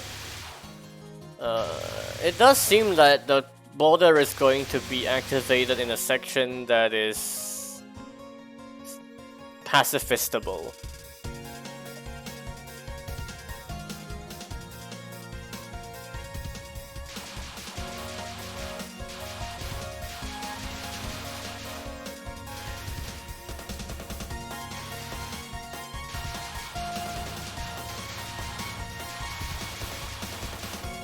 Border is going to come up right about here.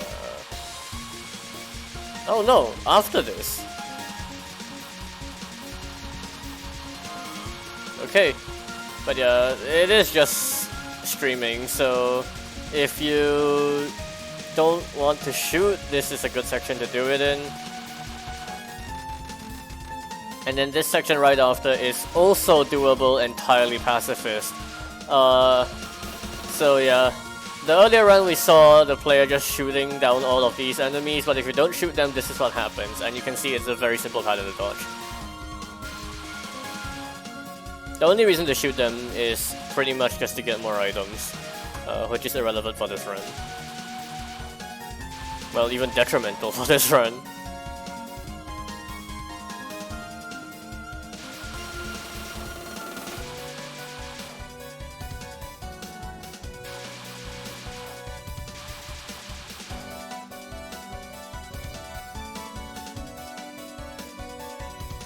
Tapping to the music. Alright. They timed out Alice's final spell. It's a very difficult spell to shoot down with Marissa. Oh, yikes! Rough Lily Wave. But, parts of this post-mid-boss section can be timed out as well. Or apparently the whole thing? Alright, the whole thing!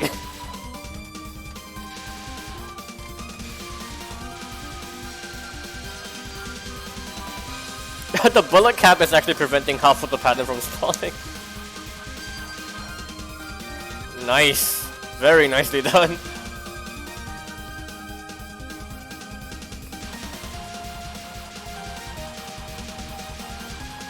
Yes, there's a bullet cap in these games.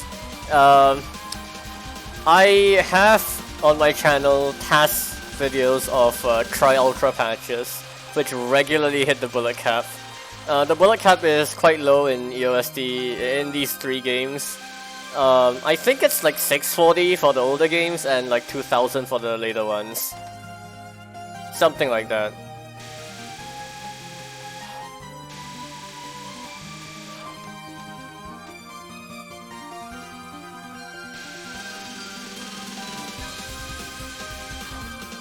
This is just pacifist. Wow. I mean, yeah, there's like actually not that much difference between pacifist and shooting on these sections, so it's very viable.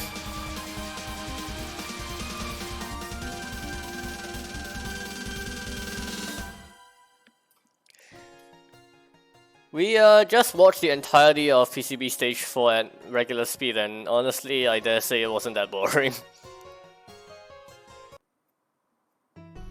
Alright. Unfortunately, this also means we are at near max rank, or just straight up max rank for Lyrica. Lyrica opener is still... oh. Nicely done. Having to go into the corner there to dodge all the power items, but thankfully the Paladin is very simple to misdirect and stream.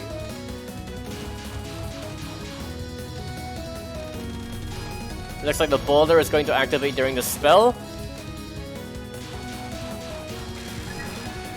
Alright. And the border will definitely run up before the spell ends, so that's another auto collect evaded.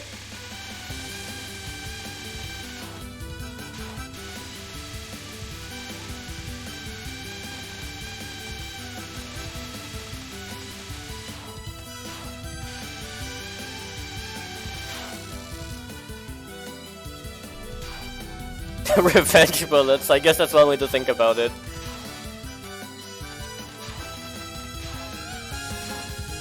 Alright, they're shooting unfocused here to get more cherry gain. It happens with all the shot types in this game, but when you shoot unfocused, you gain more cherry plus compared to when you're shooting focused. And when scoring, grazing unfocused is going to give you a lot more cherry max than focused grazing. So at like PCB scoring, you're gonna see a lot of just unfocused dodging, which is very scary, but well, that's just how this game works. Alright, they're gonna activate the border during this spell, and I suppose this is actually a big advantage of Marisa B. I said earlier that Marisa A's cherry gain is better, but Marisa's A's cherry gain being too good might actually get in the way of routing the ball as well, and Marisa B's cherry gain is like just good enough to do it like that. NR's is the same as MBB. R stands for Reigeki, which is the Japanese term for border break.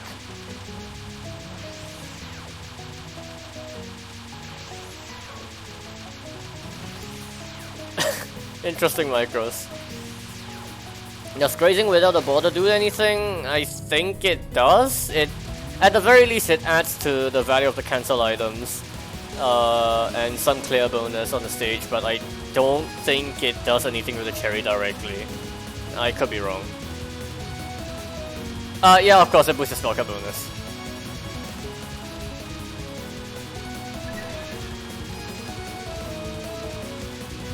Alright! Nicely done. Why does cherry management matter for LNNN? Because this route in particular wants to maintain less than max power into stage 6.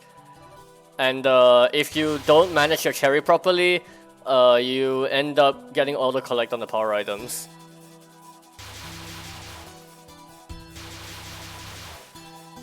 Yeah, the cancel items from bullets are the grey star items. They're more prevalent in EOSD than this game, but they still exist, and the value is dependent on how much grace you've gained in that stage, I believe.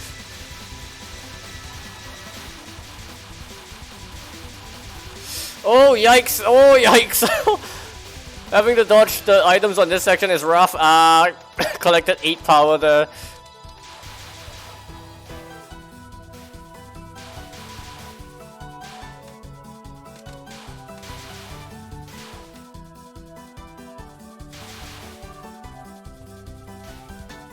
Alright, we have a lot less leeway now, but that's alright.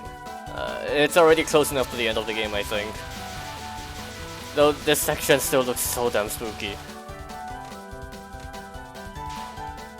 Alright, just dodging above here will avoid dodging any of the bullets entirely. And we're gonna enter Yomu now. So this is something you can do with Yomu's first non-spell and her mid-boss non-spell to avoid having to dodge these slash waves. Misdirect them to the top left and top right corner of her and they will never be able to hit you. Very easy with Marissa speed especially. Is this a timeout? This is a timeout.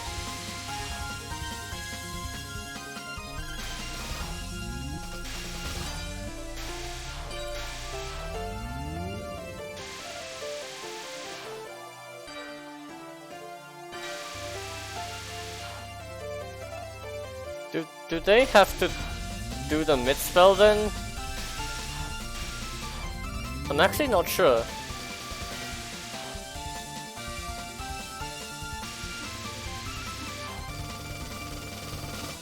Yeah, the reason why the power cancel strat exists in the first place is because spam section is like I said at the beginning of this run, spam is like half of the difficulty of LNN for some players. With certain shot types that don't have very good range, or like Reimu A or Sakuya A, the spam section is one of the roughest parts of the game by far. That actually skips the mid-boss spell, that's genius. Alright, so they're gonna repeat that again on Yomu's first non. Pretty much the same misdirect, but the slashes are a lot longer this time. So you have to misdirect a little more carefully and dodge a little more carefully.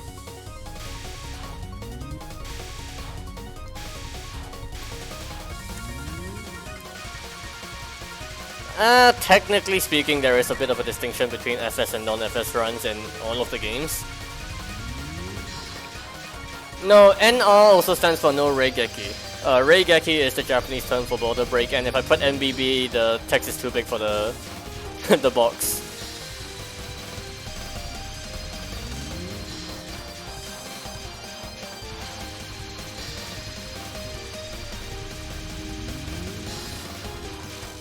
Okay, that was an interesting first spell, but nicely done.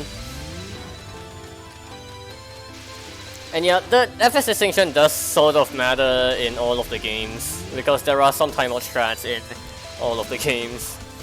But yeah.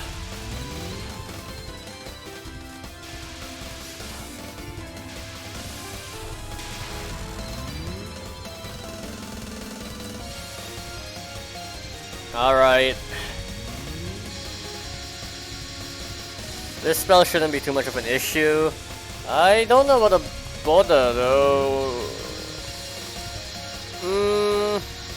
I mean... Okay. Alright, that's not enough to trigger the border, so that's fine. And then the unfocused shooting here is going to trigger the border soon. Here. Yeah, they were not at full power for the entirety of stage 3, 4, and 5. Specifically so that they can get a full power cancel on stage 6. That's how bad spam is, like, not getting to full power just so that you can do a cancel on one stage section.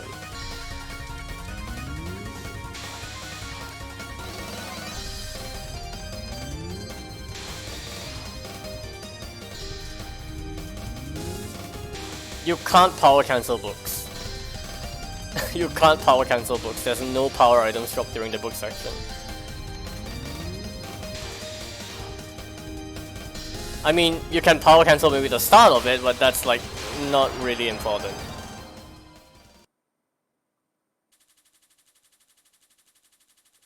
I've never seen anyone do it at least.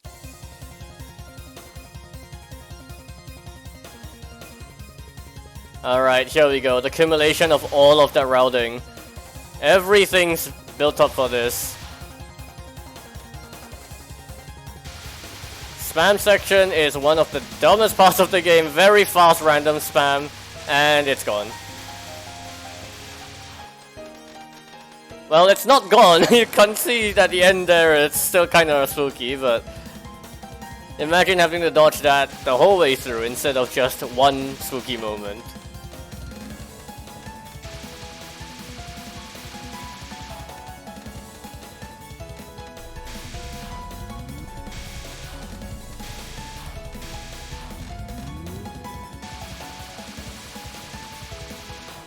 First time you got a stage 6 without death?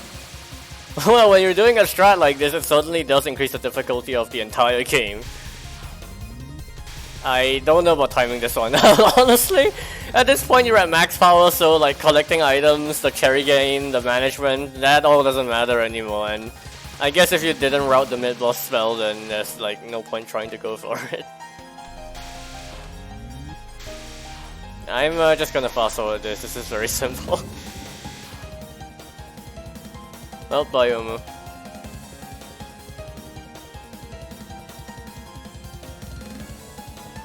It's not a safe spot, it's just the spell itself is static, so you can just do a route and dodge it the same way every time.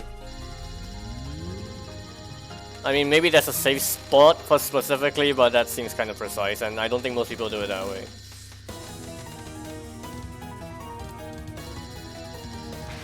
Alright. Well, even if you wanted to somehow power cancel the rest of the Yuko fight, it's not really possible because at this point in the game, all of your bullet cancels will turn into cherry items, so you are pretty much forced into a border at the end of every pattern.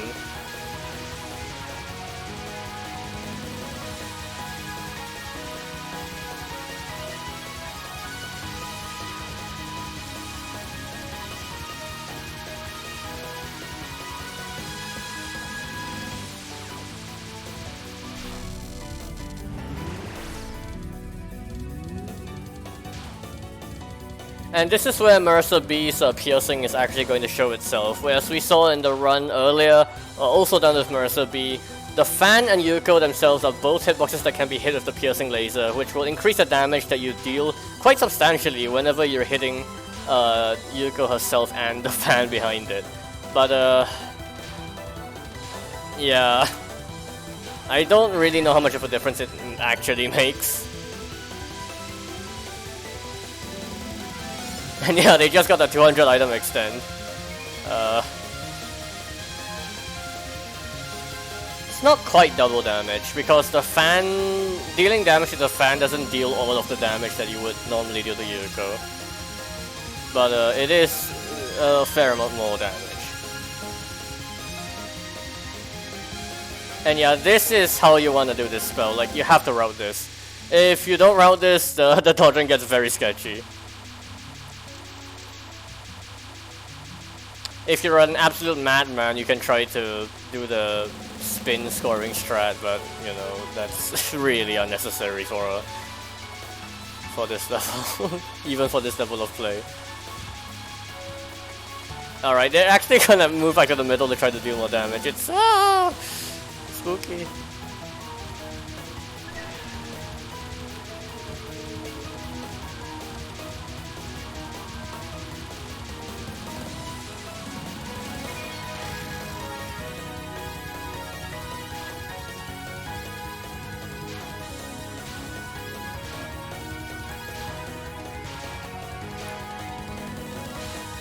Alright, Butterfly Delusion, this should be a free pattern.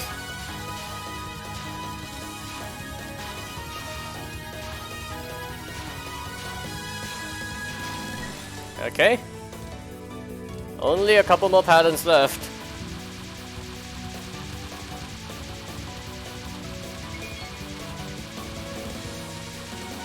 Yes, it is retirement none. If there's one annoying thing about this non, it just takes forever.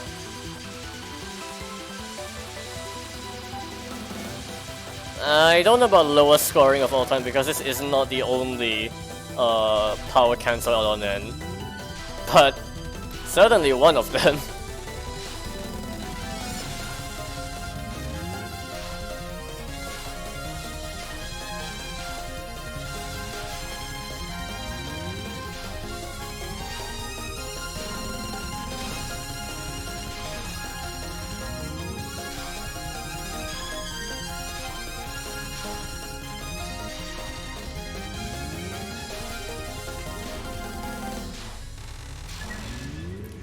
Ah, Brett, don't worry about it. People die to even retirement non all the time.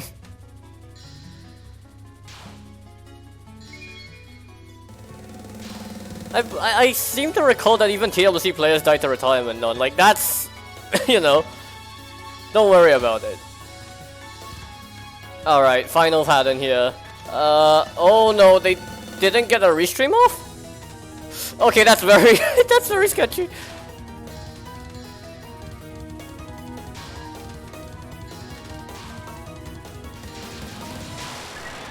Okay, okay, okay. They're fine.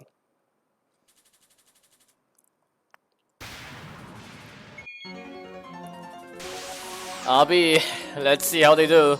Arby is a lot rougher on Lunatic. You can see that there are... Okay, what are they doing? There are 2 layers of butterflies each wave instead of 1, and that significantly complicates the dodging on this. Oh. Alright, yeah, they're just dodging through the red waves now. I don't know what they did on the first wave though.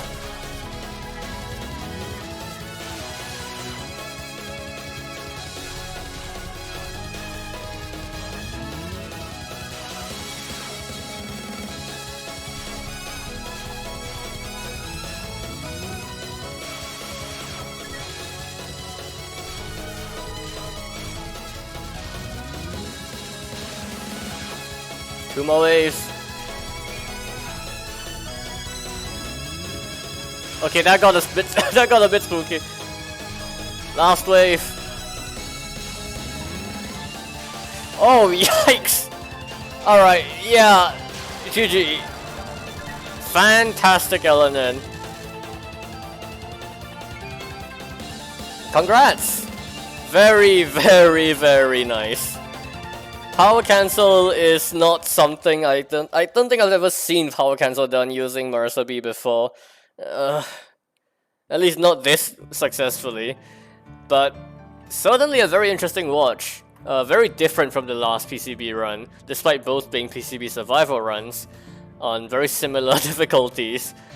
That you can just see, like, this is the power of creative routing. And yeah, gamers, you can steal some of these strats and try the LNN with the power cancel yourself. Took you 3 months to get it? That's actually very fast. Well, you certainly don't get to see that kind of thing every day. Man, it's a shame that Gastari missed this.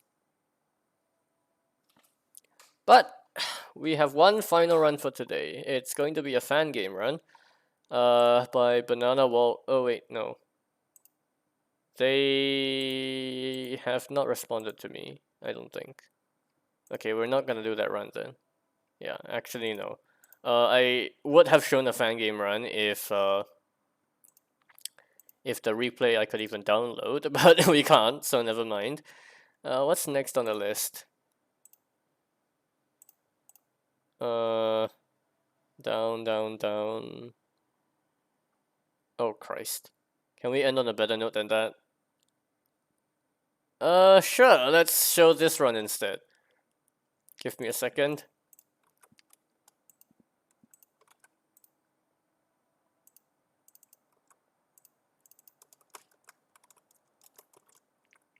Speaking of TWC. Okay, how am I gonna put this? Fuck it.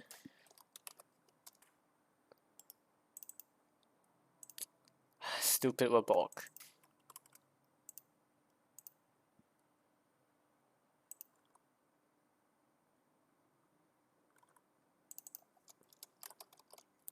Alright, speaking of TWC, well,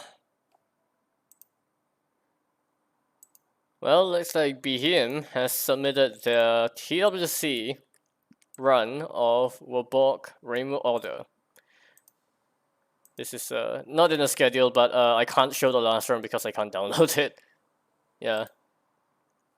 I'll just edit the announcement now, I guess. Wabok, Lunatic, NVN,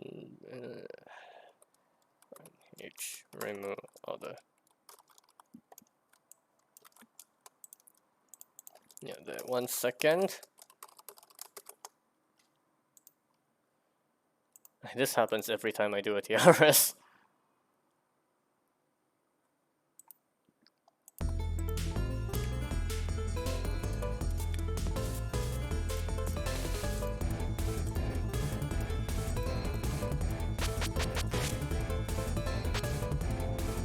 Alright. Alright, the run comments for this is... This is my run from TWC 2022. Figure I can show this run off to get everyone hyped for this year's TWC whenever that happens. And they submitted this at the end of March. And well, TWC was announced 2 weeks ago. So, for those of you who don't know, TWC is Touhou World Cup. It is a once-a-year community-driven event in which we get many top-level players to compete in various categories of survival and scoring across all of the Windows era Touhou games as much as possible.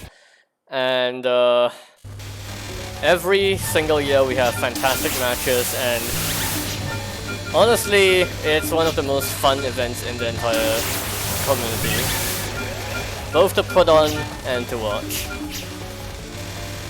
TLC 2023 has been announced 2 weeks ago, and it will happen, I believe,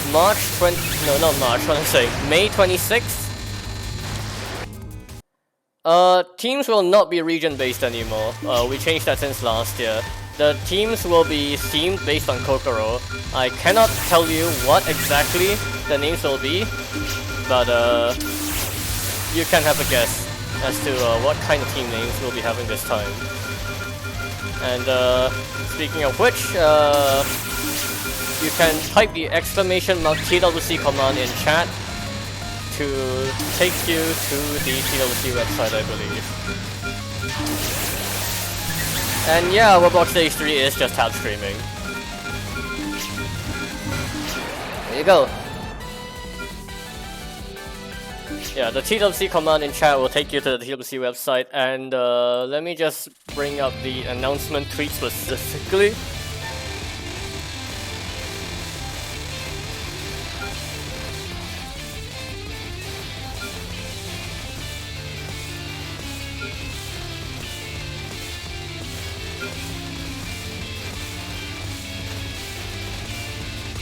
There we go in chat. TLC this year will start May 27th. May 27th Japan time, at least. And the theme this year is Kokoro because of Touhou's 13.5 Hopeless Masquerade's 10th anniversary. Yes, this run is something that Behem got live during TWC last year for the Wabok Survival category. For those of you who did not watch that match, he managed to get a Rainbow Order LNNN live during the match itself, and that means that he got the maximum possible score for the category and just won on the spot. He then proceeded to do EXNNN right after that, so you know, just perfect the whole game in one go. Rainbow Order is the weakest shot type in this game. The damage is just really bad. Homing can help on certain sections like this one for instance, but Rainbow's low damage is very bad against many parts of the game. Many enemies in this game are tankier than previous Touhou games, and the boss fights in particular have many patterns that you would prefer to speed kill.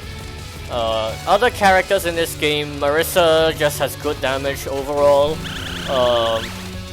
Yomu's slashes are overpowered for Wolf and Order.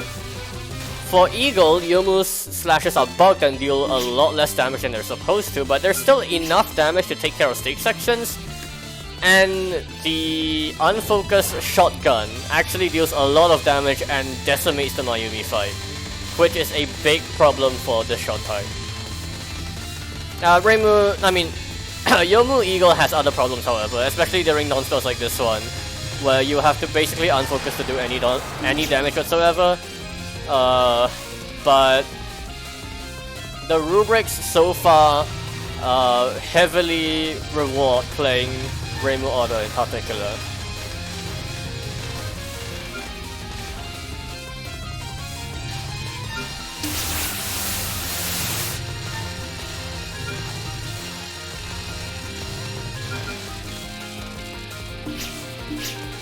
So I suppose I should talk a little bit more about the upcoming TWC, shall I? Well, assuming that things don't go horribly wrong on my end, I will probably be doing the main broadcast for practically all of the matches this year again. I have been doing that since the first TWC, and it's always been very, very fun to do the main broadcast. In part because I get to watch what happens during the match before you guys get to react to it. But that's just a small perk of it. Honestly, organizing the competition as a whole, it takes a lot of work for sure, but it's always very rewarding to see the people showing up for the stream and really enjoying the match, and the players expressing that they enjoyed playing in the match itself as well. It's always like, it's been pretty much the hallmark event for high-level Touhou players, and I'm amazed that I got the opportunity to participate in it, even from the very first year, where I pretty much only got pulled into the position like days before the first match began. Has anyone broken a world record live on TWC? Twice. The first time was Borealis breaking the Bork overall world record live. It's been since broken again by Myongkichi, but that was the first one, and the second one was Ping Val during 3 times, that's right. The second time was Ping Val breaking the solo Marissa record for iron scoring, extra scoring. And the third time is, of course, last year RB broke the low K overall world record live for low K Lunatic scoring. So yeah, we have some very, very high level scoring matches as well. Of course, not all of them are going to be world record level breaking, but you know, in a live environment, having somebody get an achievement of that level is like absolutely insane. It's something that you can hope for, but you cannot plan for. And we go into every TWC just like hoping it'll happen, whether it be live LNNs or live world records, but at the end of the day, it's just about putting up a good show match between very, very high level players. And of course the players, okay, well, I almost forgot that they nearly fucked up the section. The players don't have to be at world record level. Many TLC players sign up and they're not, like, they go into the match knowing that they're gonna lose against someone who's much better than them, or like with a very high likelihood they're gonna lose against someone much better than them. But that's fine. We still see many players manage to like get close to, if not break, their PBs on stream, and that itself is very much worth celebrating.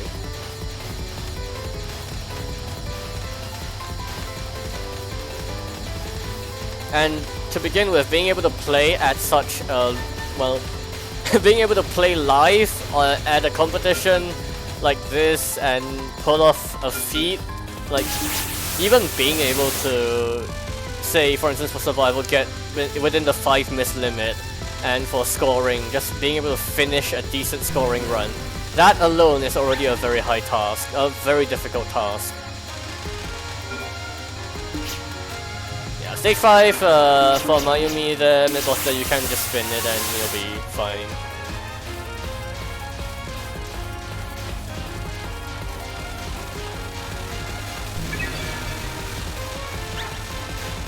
Alright, so this year's TWC, I suppose it's okay to announce a few things while I'm here exclusively for this stream. Well, the first thing is we have received a lot of feedback from the feedback form that we sent out on Twitter before this year's TLC was announced. There was some useful feedback, some of it not so much, but thank you to everyone who submitted genuine feedback. We've received a lot of it, and I can promise you that we have significant rubrics changes coming up soon. They should be announced hopefully by the next month.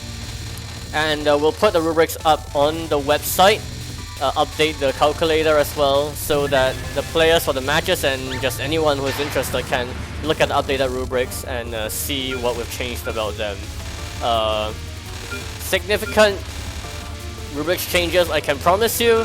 One of them will be for Subterranean Animism Survival.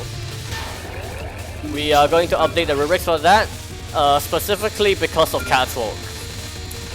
You can interpret that however you think that should be interpreted. But of course, a few scoring categories are being changed in accordance to feedback from players of past years, and we are still working on some other rubric changes as well. In particular, IN Survival is also going to get a significant overhaul in parts of its rubrics. But there's actually something else. The rubrics have not been updated yet, but if you go to the website, once again, !TWC, you can actually see that a new functionality has been added. It's the reverse score calculator. Okay, if you don't know what the TLC rubrics look like, basically how a match is decided is by TWC score, which is based on a formula. For survival, depending on the shot type you play as, you start a run with a certain amount of TWC score, and for each miss you take, you halve the amount of score you gain. So for instance, for a shot type that starts with 16 TWC score, if you end with a 2-miss run, you'll end up clearing that round with 4 TWC score. And we do this to encourage shot type diversity and to encourage playing the worst shot types in survival matches. For scoring, we try to balance out the scoring potential of the different shot types as well, so as to make sure that it doesn't end up just being whoever plays the best shot type and is more familiar with it and does the best round of it. Seeing the less common shot types is, I think, one of the bigger appeals of TWC as a whole.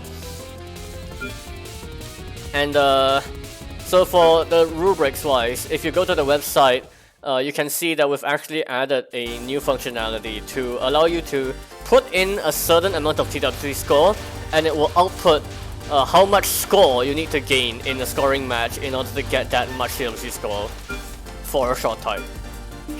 It's basically a reverse calculator, and hopefully we'll be implementing that into the live stream as well.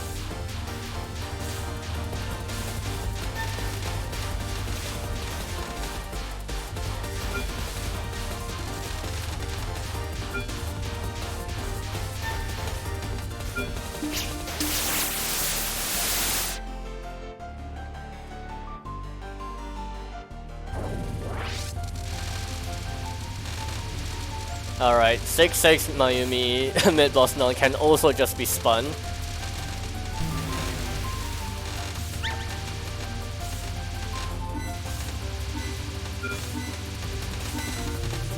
The page isn't working, what?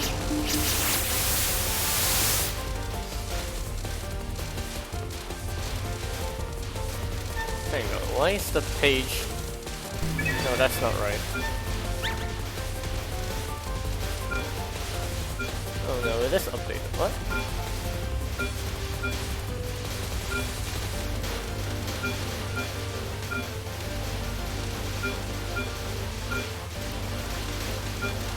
Oh, oh, it looks like the calculator's broken.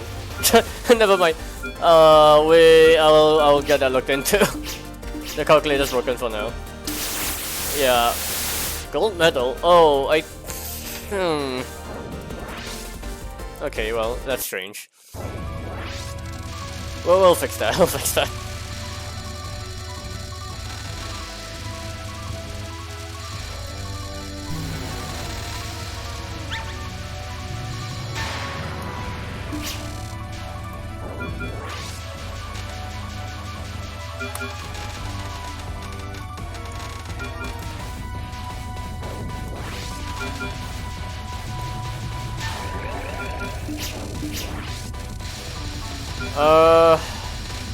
I can check the rubric status actually.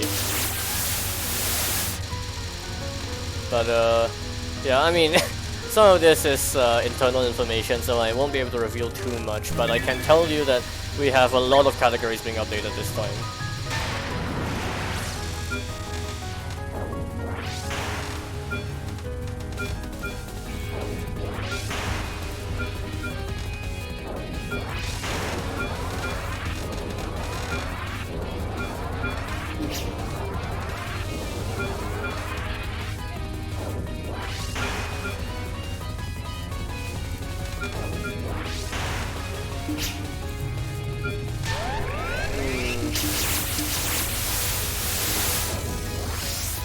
Yeah, there's still quite a bit of work to do with the rubrics changes, and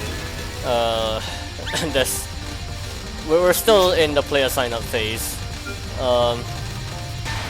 So if you're watching and you feel like you wanna try playing a TLC, you can always just submit an application. It should be linked from the Twitter accounts. The deadline for application is May 1st, 9 AM UTC. So that is how long you have, like 1 month to apply. But please don't leave it for the last minute if you want to actually like sign up and play.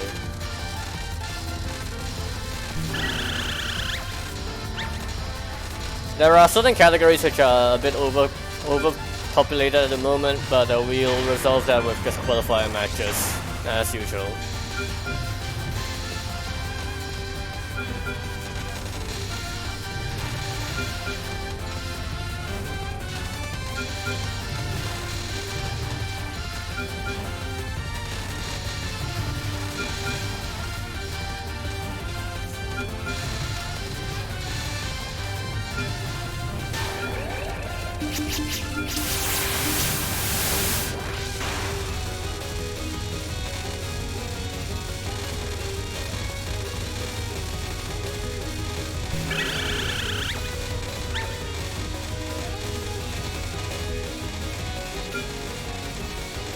Alright, we're approaching the most difficult part of the run now. Rainbow Order's low damage has not been doing them any good for like the whole run, but it's very bad specifically on this spell coming up. In the Survival 1cc, it's as free as it gets because you get so many tokens spamming from the bottom of the screen, but this is an LNNN that cannot get any cannot get any special hypers and cannot break any hypers, so you have to dodge this micro spell, and you have to dodge 4 waves of it.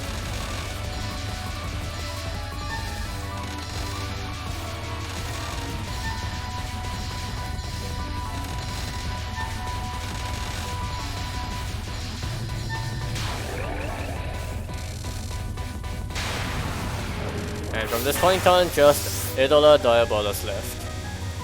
I actually do appreciate that they submitted this for TRS. Previously, I mean, the stream quality on this end during the match itself was not that good, unfortunately. So getting to showcase it here in higher quality is definitely very nice. But you know, 16 kbps happens to anyone can happen to anyone at any time, so we don't blame them too hard for it. And Behem did really like test everything before the match. Tested with me like the stream quality and latency and everything, and it was fine until the day of the match itself. But They got over the problems at the start, and they still managed to produce a run like this, which is absolutely incredible.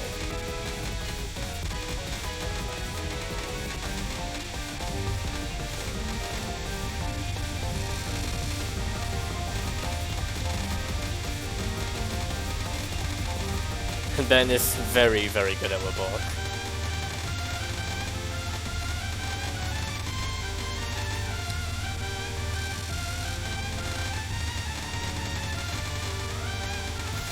Well, as we approach the end of this run, thank you all for watching today's TRS. Unfortunately, Gastari couldn't turn up today, but something happened on his end, so unfortunately I had to do this in his place. And well, I hope you guys enjoy regardless. For those of you who are used to Sunday TRS, I will still be doing Sunday TRS tomorrow at the same time as today. Oh, I got the achievement. Yeah, I'll be doing Sunday TRS at the same time as today. I'll be showcasing even more runs, and again, if your run is supposed to be shown by Gastari, I am not going to show it, you know, as normal. No, that's a Steam trophy for clearing with the shot type. It's not a Steam trophy, it's just an achievement. In-game achievement. But yeah, just a little bit of advertising for the end of the stream. TWC is announced. It will begin May 27th, assuming nothing goes wrong. Player signups have already started. You can find the links to everything on the website from the !TWC command, or just touhouworldcup.com. There's also a list of all of the signups publicly, so you can see which categories are currently subscribed and look forward to which players might be in them. We have quite a few players going under pseudonyms this time. We specifically allowed an option this time to do that, so well, you guys can try to guess who exactly might have signed up for which categories. This run, if you somehow missed it, this run was done live during last year's TWC 2022 Warborg survival match. They got an LNN and with Reimu order and scored the highest possible points for that match. It's this exact replay that they submitted. Yeah, it was a really hype run. So yeah, once again, thanks for watching today's TRS. Hopefully Gastari will be back next week. I can't guarantee anything, but we want to clear out the queue as much as possible before we head into TWC season. So, thanks for watching. We'll see you next time. Bye.